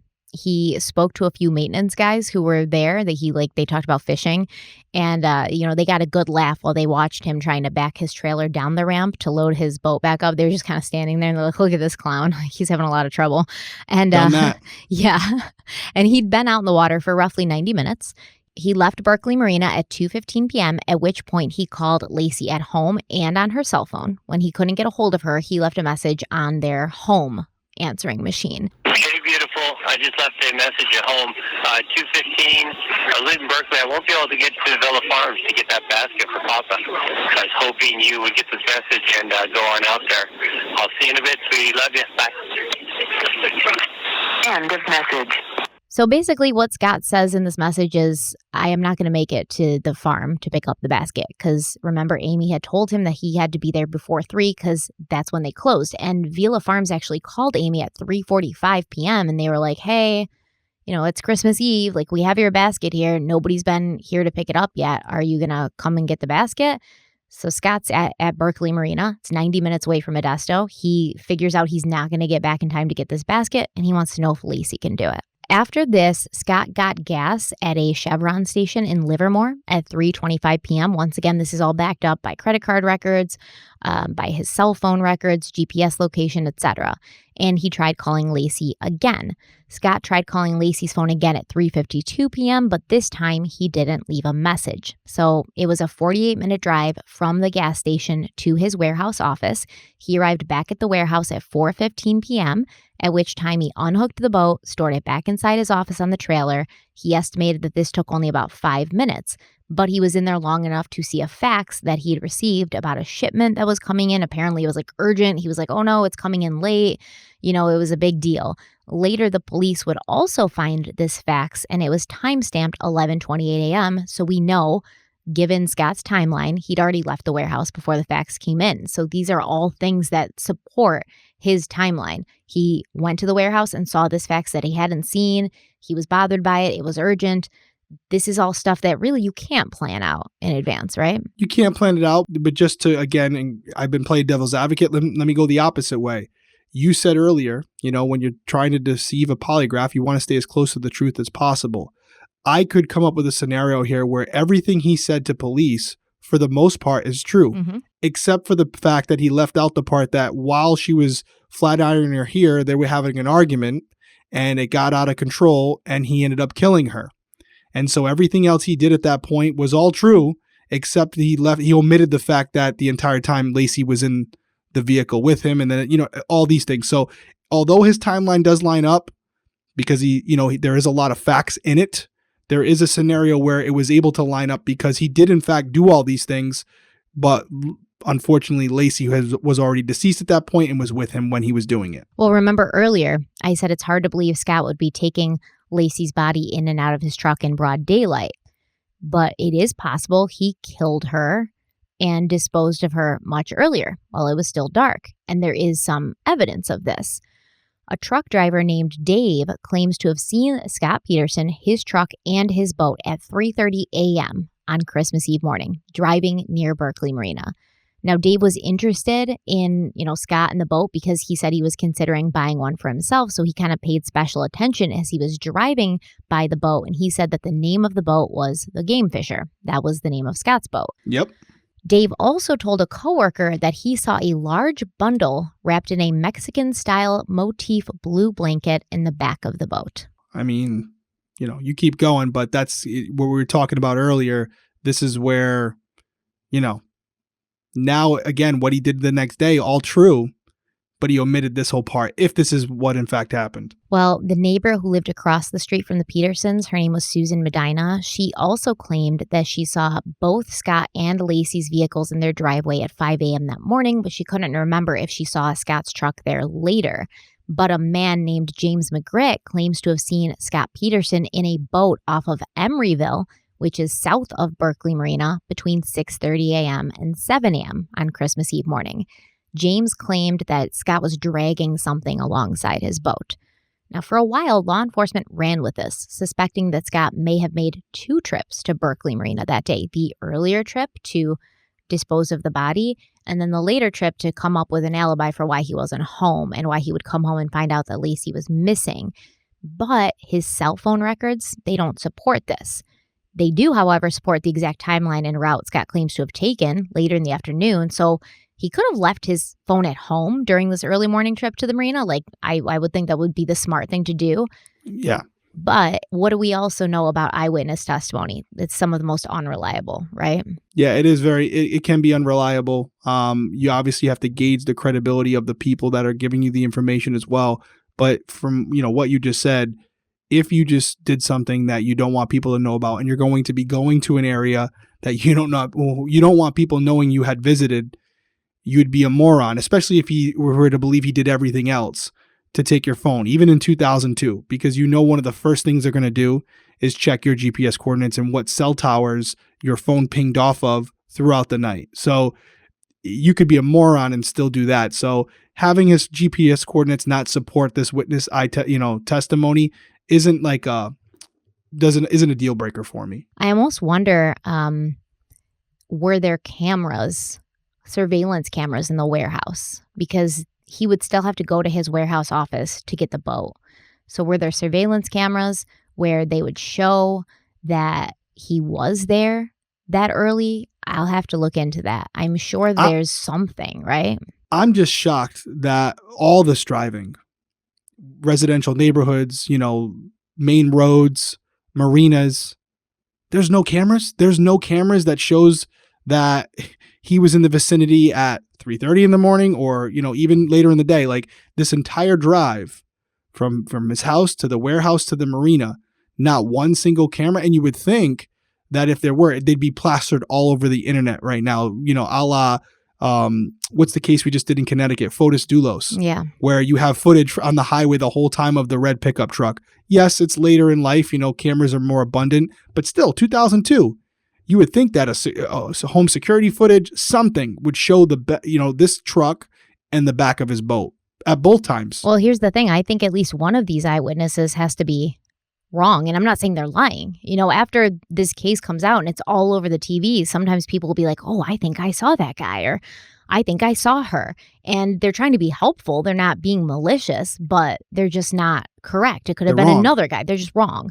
And the timeline doesn't make sense, because if this Dave guy saw him driving near Berkeley Marina at 3:30 a.m., and then this other guy, James McGritt, saw him south of Berkeley Marina between 6:30 and 7 a.m., but his neighbor across the street saw his car parked in his driveway at 5 a.m., that doesn't make sense, right? Yeah, so out of the 3 eyewitnesses,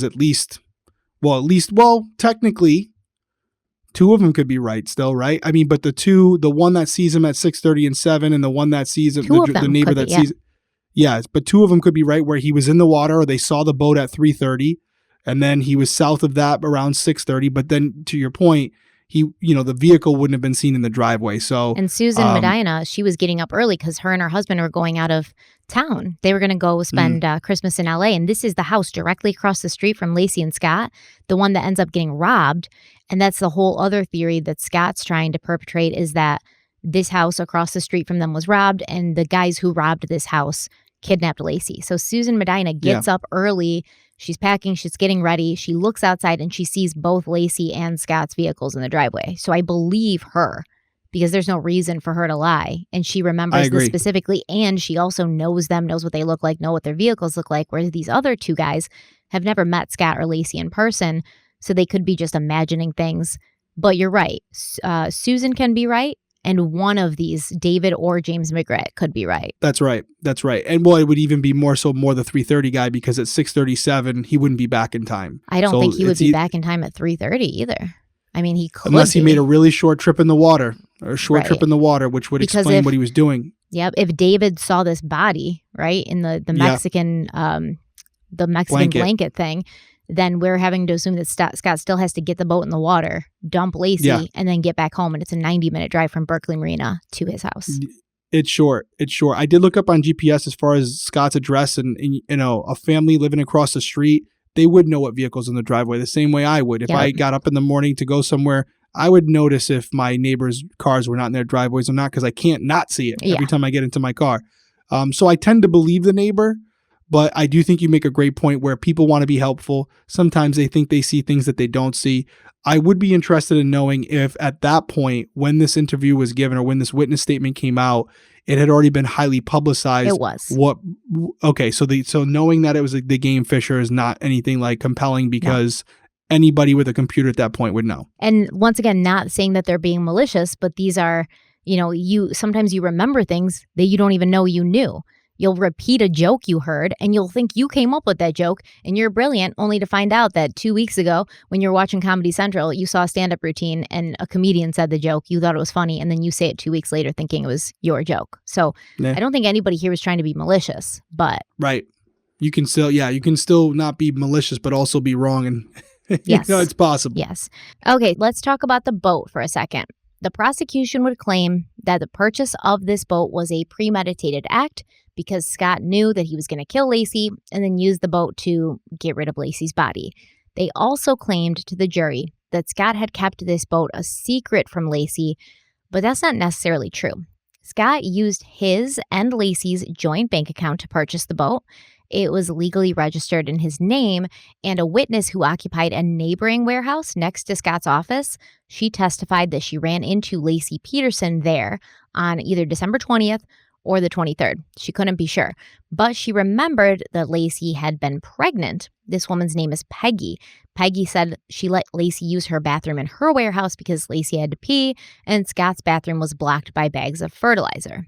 According to Peggy and another witness, Peggy's employee, Rosemary Ruiz, Scott's boat was in plain sight when Laci was there. So either the warehouse door was open and the boat could be seen, or the boat was out. But Rosemary and Peggy were like, yeah, we saw the boat, so Laci must have seen it as well when she was there. Detective Al Brocchini, who interviewed these witnesses and knew what they had said, he did not include their statements in his report. And he would later admit under oath to having knowingly left this information out when writing his report. Now, there's some argument about this. He's like, yeah, I said it to other cops and they put it in their report. But at the end of the day, it was not in his report from that day. It wasn't in his report from interviewing these two women. So the question is, again, is this bad police work or is this purposeful on the part of Al Brocchini? Because these women saying that Laci was there at Scott's warehouse, that she saw the boat, that he wasn't trying to keep it a secret from her. It didn't support the narrative that Scott bought the secret boat with the pure and sole intention of killing his wife and getting rid of her body with it. Yeah, we're taught from a very early on in our careers that if it's not in the report, it didn't happen. And because that's ultimately what a judge or jury is going to see. So there's a couple scenarios here. Either, again, he's just a bad detective and he's only putting in there certain things that he thinks are valuable, or it's worse, where we've talked about this numerous times over the past year, where as a good detective, you want to let the evidence tell the story, not find the evidence that supports your theory. And you can have officers or detectives who have a theory about what happened and believe it completely, and they're only out there searching for evidence that supports what they believe. That's the wrong way to do it. There are times where I've had a person of interest in mind, and I'm certain I would put money on it that it was them. And I find one piece of evidence, two pieces of evidence, three pieces of evidence, and then the fourth piece of evidence completely rules them out. It's exculpatory, even though it fit, the first three fit. And it's the most demoralizing thing ever because you got to start from square one again.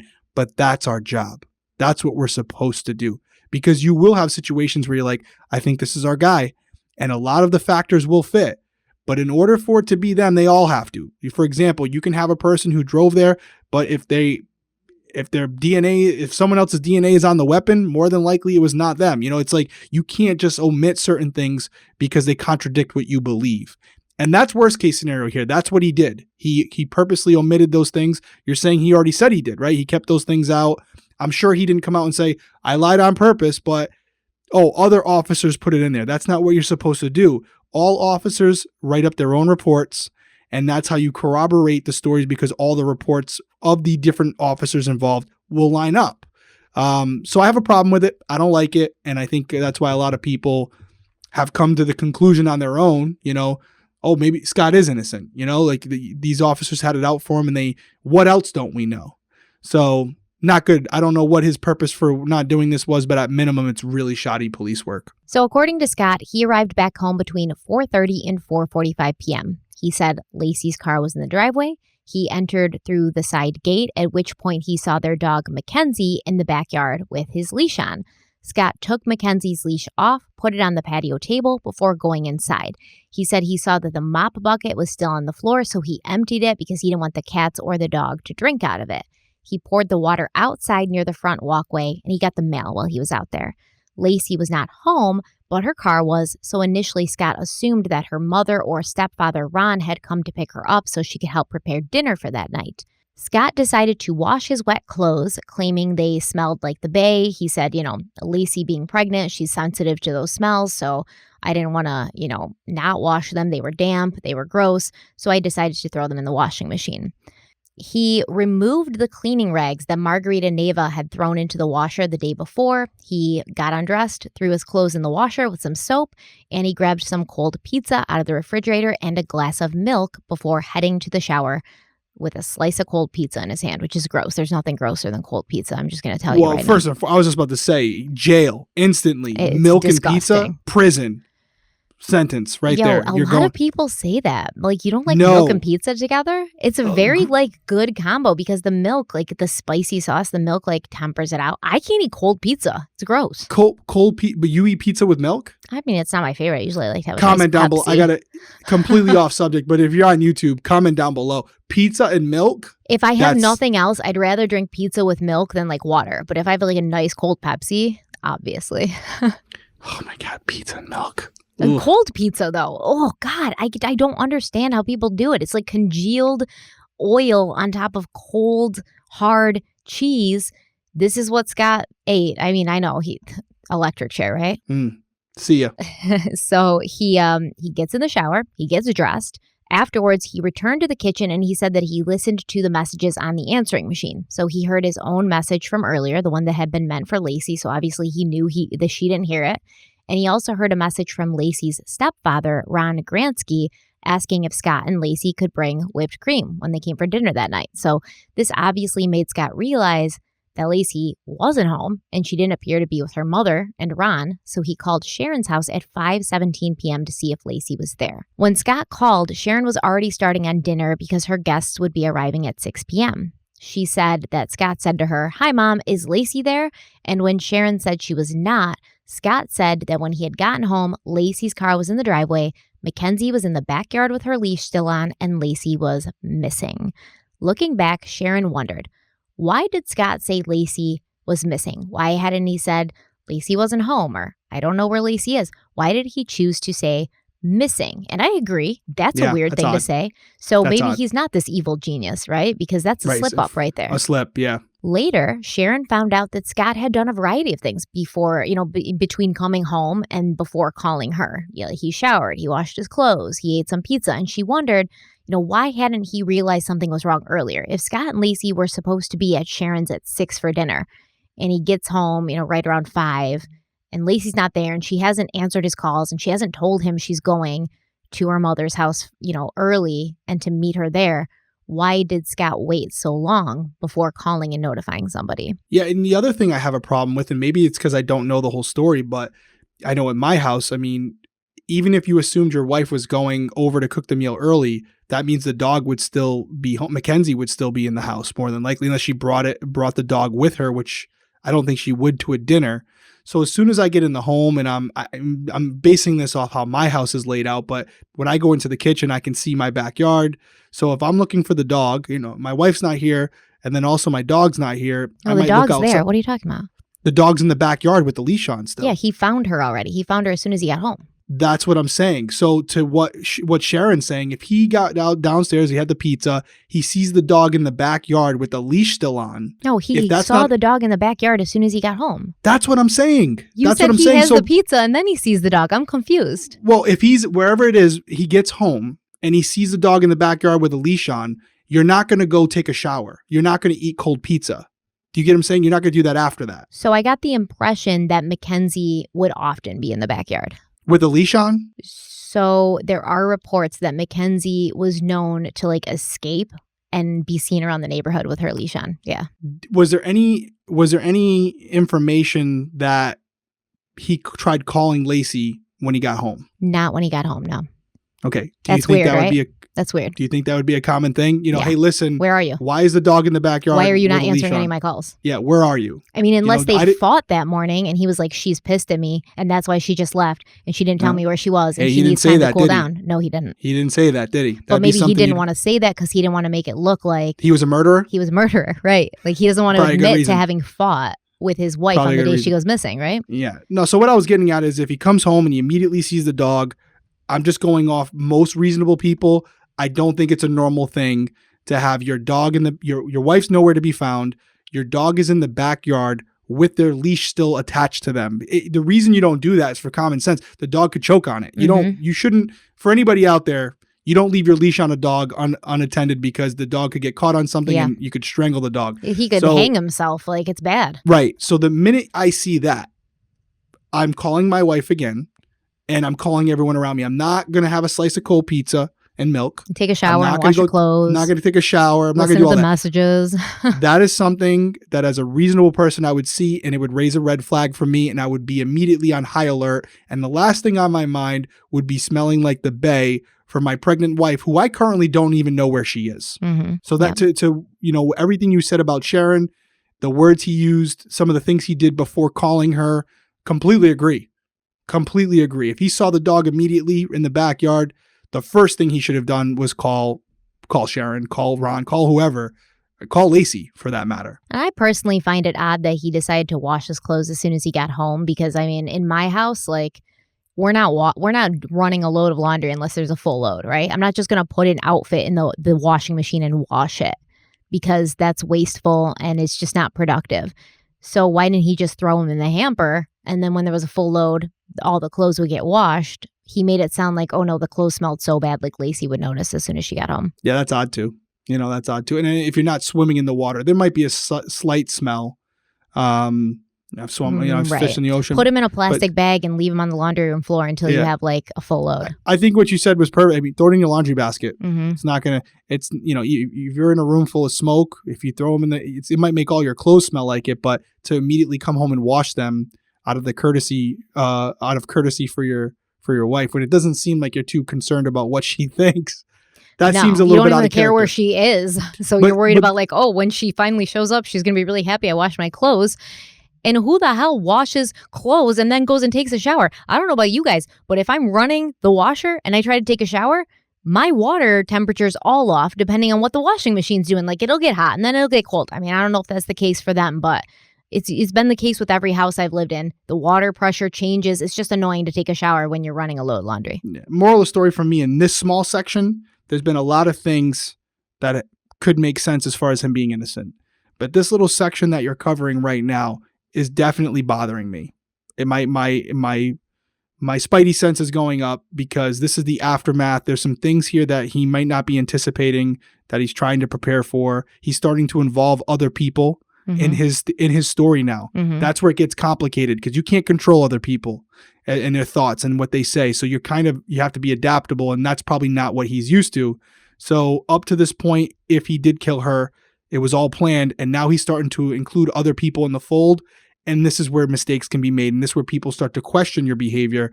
And that's what we're seeing here, as they should, because it does seem like this is very odd behavior.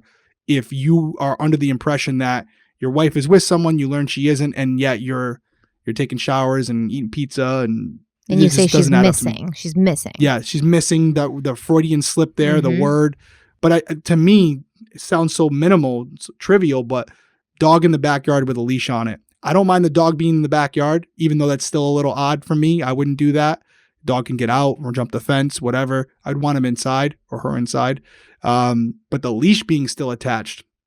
Yeah, if I ever saw that, I'd be like, what? So I'm grabbing a gun. Something's not right. Right. Especially because he knew she planned to take the dog for a walk earlier that day. Right. And you would be on more on high alert because it is your pregnant wife. I hate to say, you're more concerned. Not if you're a about narcissist, her. Right? Yeah.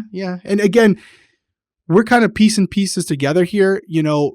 Everything we've learned about Scott up to this point, he's a lot of things, but he doesn't seem like a caring husband. No. So for him to paint this narrative that he's now concerned about her, or even just as concerned about her smelling clothes that, she doesn't like, it just doesn't fit the person that we've learned about up to this point. So even though it might seem trivial that you're like, why are you guys still talking about these clothes and the fact that he wanted to wash them? Because for 2 episodes, we've been talking about how the guy is basically, besides being a cheater, he's an asshole. Self-serving. To Laci. Yeah, he's very self-serving. And to think that he would come home and be like, oh, I want to make sure the house doesn't smell for her. That doesn't fit the guy that we've been hearing about. So that in and of itself doesn't incriminate him of murder, but it definitely doesn't line up with the person that we've kind of been developing this profile on as far as how he conducts himself, especially around Laci. Yeah, well, Sharon told Scott, call Laci's friends. See if she's with one of them. Did anybody talk to her today? Ask your neighbors if they saw her.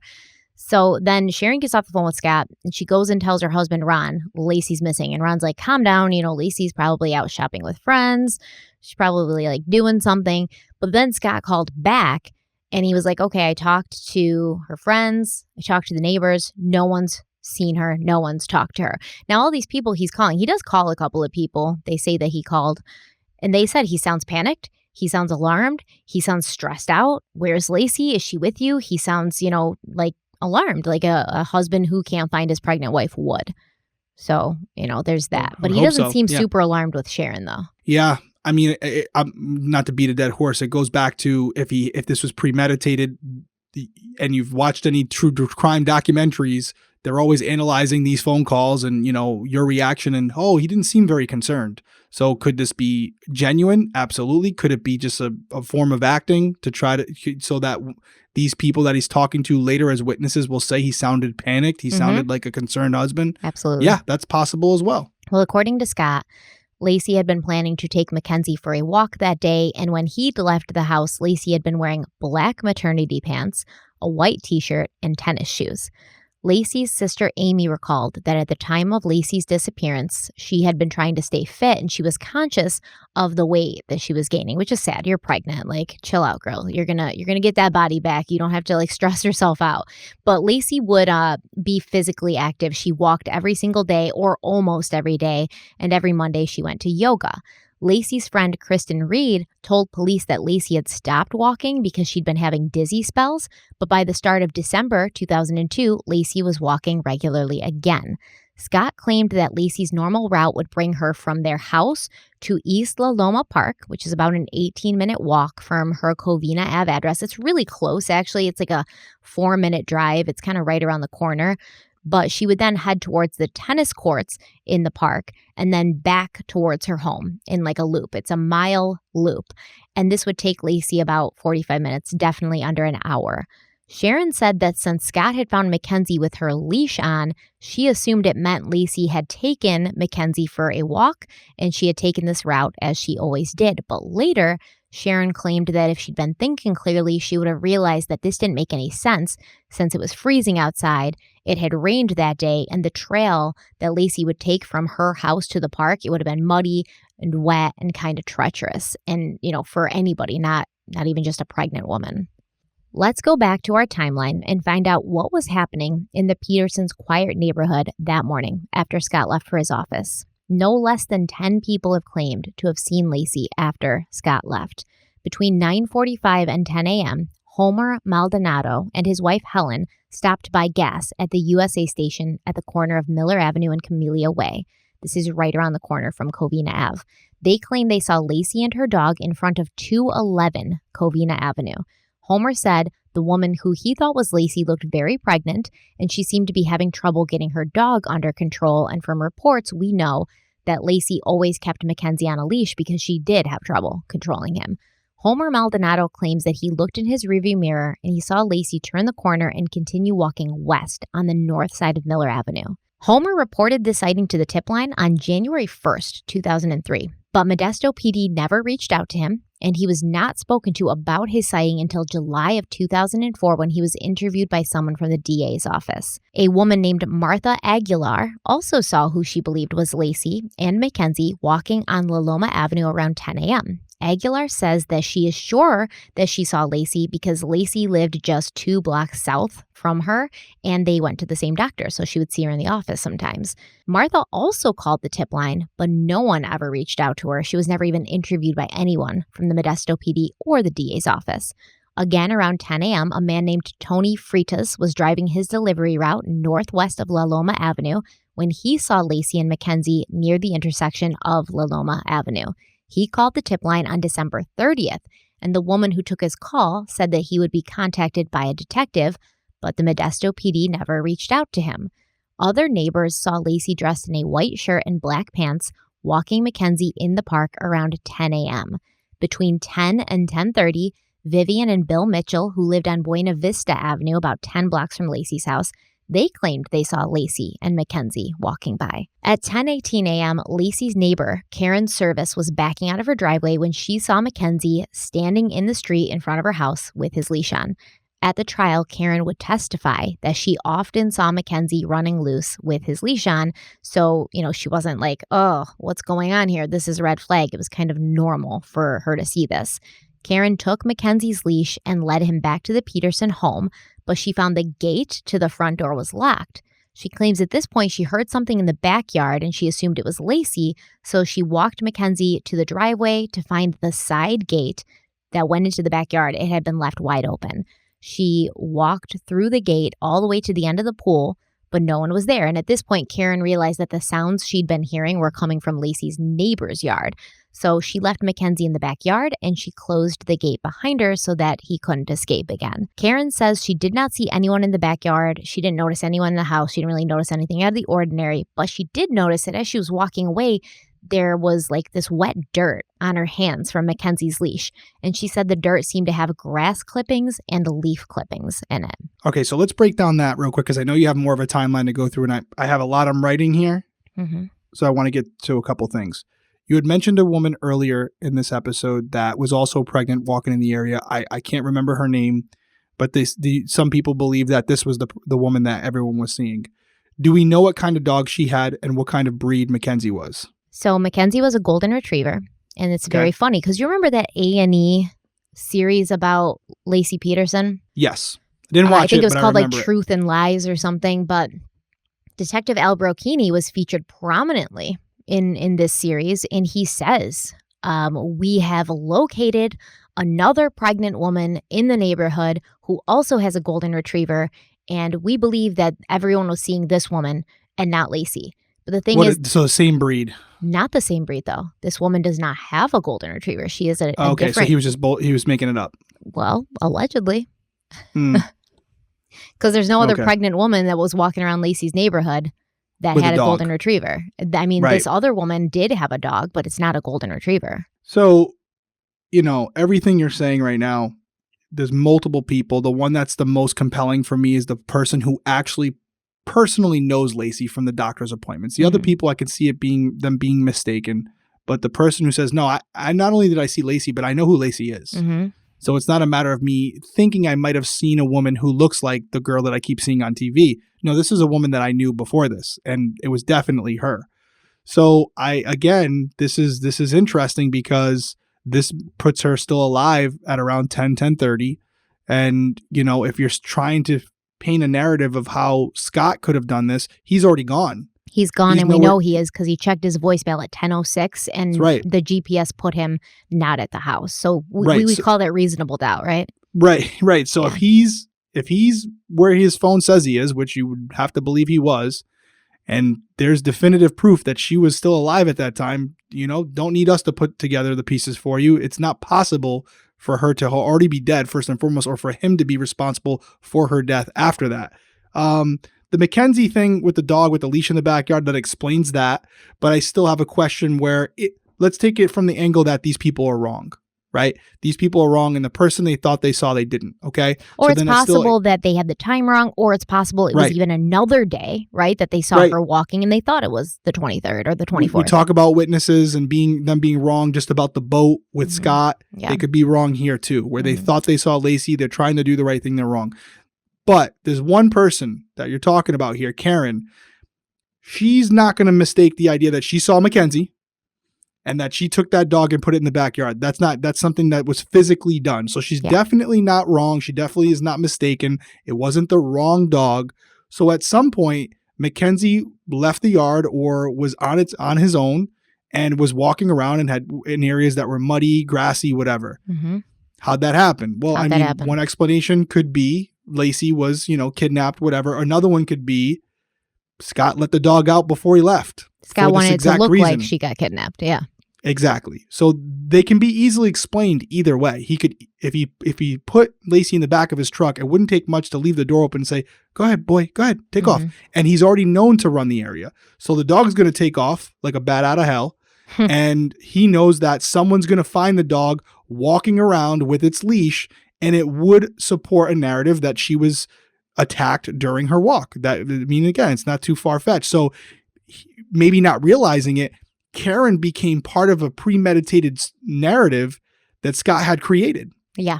Just something to think about. Well, at around 10:30 a.m., Laci's neighbors across the street, the Medinas, they were getting ready to go out of town for the holidays. They would return on December 26th to find their home had been the target of a break-in. At 10:30 a.m., Amy Craigbaum was woken up by the sound of dogs barking. She knew Both of the dogs involved in the barking incident, she said one was Sage and the other was Laci's dog, McKenzie. Now, Amy claimed Sage was a barker. Sage barked a lot, but it usually did not trigger McKenzie to bark. Between 10:30 and 10:50 a.m., the Petersons' mailman, Russell Graybell, arrived. He claimed when he got there, the side gate was wide open. Now, remember, this is after Karen's putting McKenzie back into the backyard. But he also claims the Petersons' dog, McKenzie, did not bark at him, which was out of the ordinary, because if McKenzie was out when Russell showed up, he always barked at him. Now, the memory of Russell Graybill does contrast with the testimony of Karen Service, who remembered putting McKenzie in the backyard around 10:20 a.m. before closing the gate behind her. But Russell Graybill claimed the gate was open, and McKenzie was not there, or he would have barked or come like running out, right? And this is normal because even if the mailman walks up and the gate's open, McKenzie's going to come running out. I mean, I have 3 little dogs, and it doesn't matter. They'll run at you. They don't care. Scott's lawyers have argued that this is because Karen Service did put McKenzie in the backyard, but then Laci, who was still alive at this point, then took McKenzie for a walk after Karen put him back in the backyard. And this proved that she was alive after Scott Peterson left the house that morning. Prosecutors have argued that Karen Service's statements are stronger because they're supporting evidence of her timeline. Like they looked at it because she was going to the store. That's why she was getting in her car. So they saw the time of her purchases made from her shopping trip that morning. They saw like her cell phone records. So they say that this is better testimony from Karen because we have like evidence that backs up her timeline. Whereas with Russell Graybill, maybe he was there on a different day and he saw this. Maybe he didn't remember correctly, etc. I mean, I wouldn't even go that far. You know, again, I'm only hearing what you're telling me, but Karen saying that between, you know, it was around 10:20 that she put McKenzie in the backyard. Right. Where this mailman, Russell, is saying it was between 10:30 and 10:50 that he showed up and the gate was open. Yes. One of their times could be off. I mean, they might have just missed each other. It could be simple as Karen's time was not off because she went right to the store after that, and they have like her purchases. Russell could have been there earlier or later. Yeah. Could have been there at 10:15. Right before. I mean, they literally could have just missed each other, where it might have been like so close that he's not I'm assuming he didn't check his watch the minute he saw the gate. Maybe he did, but if he didn't, and he's just again, the fact that he's approximating that it's between 10:30 and 10:50 tells me he's not sure. Yeah. And so he could have easily gotten there moments before Karen got there with the dog. And that would also explain, again, if we're under the theory that Scott let McKenzie go freely, he didn't just walk out in the middle of the road and go, "You're free." He would have put him in the backyard. You're free. he would have put him in the backyard and opened the gate, left it open, and then said, "Hey, do you, buddy?" Run, McKenzie, run. Yeah, exactly. And so go find that girl dog. Go find that Sage dog you've been barking at over the fence. My point, it would have been a lot more subtle for Scott. For he sure. would have done something where if someone was walking by, they would have seen McKenzie run out of the backyard because the gate was left open. Yeah, not Scott just like throwing her leash. And right. Yeah. Right. So it would have been a lot more subtle. So I do think you could be looking at a classic case of people are trying to give you timestamps, but unless you're like a police officer or someone whose job revolves around specific times, you may be off by 15 or 20 minutes. And unfortunately, in this particular case, that 10 or 15 minute window is extremely important. Yeah, but don't it's you the difference think between you both being right or wrong? Don't you think if the prosecutor wanted to prove or disprove Russell's statement, they could have gotten his cell phone GPS records and been like, when were you in the, Covina Avenue area? Like, what time of the morning were you there? Like, so much should have been done to verify or not verify that wasn't done. And now you have he said, she said, which helps nobody, right? Yeah. The thing about the pinging of the phones is it wouldn't ping every second. So like it would show them and it also wouldn't show them the exact spot where they were. So it would show them bouncing off a specific tower, but that could be an area 200-300 yards, 400 yards. I don't know the science behind it, but it could be a large area where it would just show, hey, his phone was in this area at that time, but it wouldn't say, oh, he was right at the gate at that time. But it still should have been done if it wasn't, but it wouldn't be that specific. And I mean, it's not like mailmen, like USPS, they're not like FedEx where they scan the package before leaving it. So you have some sort of timestamp. It's just basically his word. That's it. And nothing wrong with it. Again, we keep saying it's kind of become a theme throughout this episode. His heart's in the right place, but he could definitely be off. And I've been so many times where you think it was definitely 10:30. And then you have camera footage saying, hey, Joe, I'm seeing you here at 10:05. Yeah. Oh man, was it that early? Really? Yeah, right. Yeah. Wow, I was way off. Sorry about that. And he never but gives like a reason for why he thinks that. He wasn't like, yeah, I was listening to my favorite morning show, which is on at this time, so I know that it was closer to this time. Like he never really gives a reason to support why he believes it was that time. Just like, that's usually the time I would be at this part of my route. So that's why I think it was this time. Yeah, I am leaning towards the idea that Russell's time was off. Yeah. Well, back at Sharon and Ron's house, Sharon went to put on some warm clothes so she could go out and search for Laci, and she instructed Ron to call around to hospitals to see if Laci had been checked in. She had not. So Ron finally called 911 to report Laci missing, and in this call, he claims that Scott told him that he was golfing that morning and that he had left at 9:30 a.m. Sharon remembers also at this point how quickly Scott called her back after she told him to contact Laci's friends and talk to neighbors. She feels that it was only like a 10 or 15-minute gap between his first call and his second call when he called back and said nobody knows where she is. And Sharon wondered, how many people could he have possibly spoken to in that short period of time? Like, how many doors could he have knocked on? How many calls could he have made? So Sharon called Scott at 5:49 p.m. and she was like, I'm on my way to La Loma Park. I'm going to look for Laci. And Scott said, hey, I'm already here. Meet me by the tennis courts. Sharon said when she arrived, there was no sign of Laci or Scott. In fact, there was no one around since it's Christmas Eve night. The weather was cold. It was wet. It's getting dark. Nobody's out there at the park right now.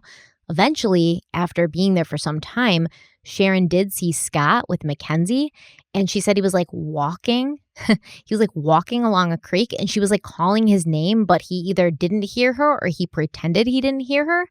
And she watched him walking along this creek, and she said he wasn't using a flashlight and he was not calling Laci's name. So if you're looking for somebody and you're walking along in this park, you'd think he'd be shouting, Laci, Laci. He was not doing that, which was a red flag for her. Fair. The fact that no one has been able to get on the same page, though, about what exactly Scott Peterson had been doing that day when his wife went missing, it added a lot of fuel to the fire. Ron Gransky had told that 911 operator that Scott had been golfing, and others testified that Scott had also told them he would be golfing, and this made it look like he lied and he had something to hide. According to Scott's appeal, he never lied about fishing that day. He had called Laci on his way home earlier, and he told her, hey, hon, I'm leaving Berkeley Marina. And when he spoke to the first responding police officer, Sergeant John Evers, at 6:15 p.m. on December 24th, Scott said he'd been fishing in the bay, and he provided Evers with his receipt from Berkeley Marina. Laci's stepfather, Ron, approached Scott around 8 p.m. that evening, and he was like, hey, how was your golf game today? Which to me, this is Ron already suspecting Scott, because when your daughter's missing, you don't walk up and like talk about golf games and like, par and all of that. And Scott responded, no, I wasn't golfing today. I went fishing. Later, Ron testified that he'd told the 911 operator Scott had been golfing because that's what Sharon assumed, and because he had also mentioned it to Laci's sister, Amy, the night before. But what I'm trying to get at here is, like, besides Amy, it doesn't seem like Scott directly told any of Laci's family that he'd been golfing that day. He'd always been upfront about the fact that he was fishing in Berkeley Marina. And so that brings us up to date on the timeline. And in the next part of the series, we're going to go into the aftermath. We're going to talk about Scott's behavior in the days and weeks and months after his pregnant wife vanished. We're going to talk about his interviews with police, his interviews with the media. We're going to talk about the investigation that happened, what they found, what they didn't find. And we're going to talk about his girlfriend, Amber, playing double agent once she, began to put two and two together and decided that she needed to be on the right side of history when it came to Scott Peterson, his lies, and his double life. And Amber basically, I think it was not long after Laci went missing, December 30th, I believe, she called Modesto police and she was like, listen, I am dating Scott Peterson. He lied about being married. Now his wife's missing. I think he did something to her. Let's get him. And they started recording Amber's calls with Scott, which are disgusting in the wake of, the fact that his pregnant wife was missing. And there's a lot more to talk about still, guys. So yeah, it's interesting. It's not to regurgitate everything because we're over 2 hours at this point. My main takeaway is it sounds like where Scott was, his whereabouts, all those things might be accurate. But my question in my head is, was his plan to play golf the next day, and that changed because of whatever events occurred that night or the next morning. You know, because Why did he get that fishing license if he wasn't going to go fishing either of those days, right? I mean, well, fishing license is good for the year. No, he had a 2-day fishing license, December 23rd, December 24th. Okay, that's interesting. I don't know. Again, we could be looking at a situation where, you know, sometimes I'm operating under the assumption that like he didn't plan on killing her and this was something that happened, like a crime of passion, and then he had to come up with that's when people usually get caught, right? Mm-hmm. But if we're operating under the assumption that this was something he had been planning for weeks, then all those questions, like the one you just asked, they all make sense, right? They all make sense. The boat, the purchasing of the fishing license, the dog, all these things, if that's the theory you're going under, you can apply most of this to that theory. But very interesting stuff. Real quick, just to hit on us. Let me ask you a question, though, as a man. Hit me. Okay? Hit me. As a man. And I want you to answer honestly. I'm not going to judge you because I don't even judge him. I know, I don't even judge him for this, but a lot of people do. Okay. You are Scott Peterson. You're Scott or someone like him. Your wife's pregnant. It's Christmas Eve. You don't have kids right now. Do you leave your wife on Christmas Eve to go fishing or go golfing? Like, is that something that you would find to be acceptable?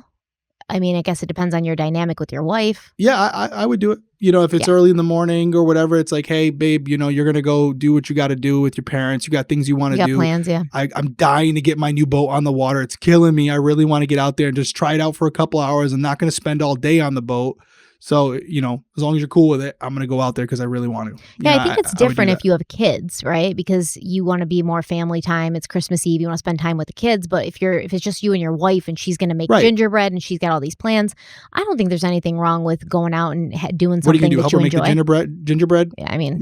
I'm not that guy. I mean, let me help you bake. I'm not going to do that. So it's like, hey, if you're going to freaking bake if I say you're going to bake, man. You know, but if she said to me, I'm going to make gingerbread, I might be like, perfect. I'm going to go take the boat out for a couple hours because I want to see how you let me know how that gingerbread goes. Quickly about the speak pipes, we have said we're going to include them. We listened to all the speak pipes regarding this episode. Really good stuff. We didn't include really good stuff. We're actually have an Excel sheet going right now. So it allows us to see it, both the transcription and to listen to it. And I want to mention before Derek continues that those first couple of, I have 10, 15 minutes of this episode where we are addressing, did Scott want to be a father?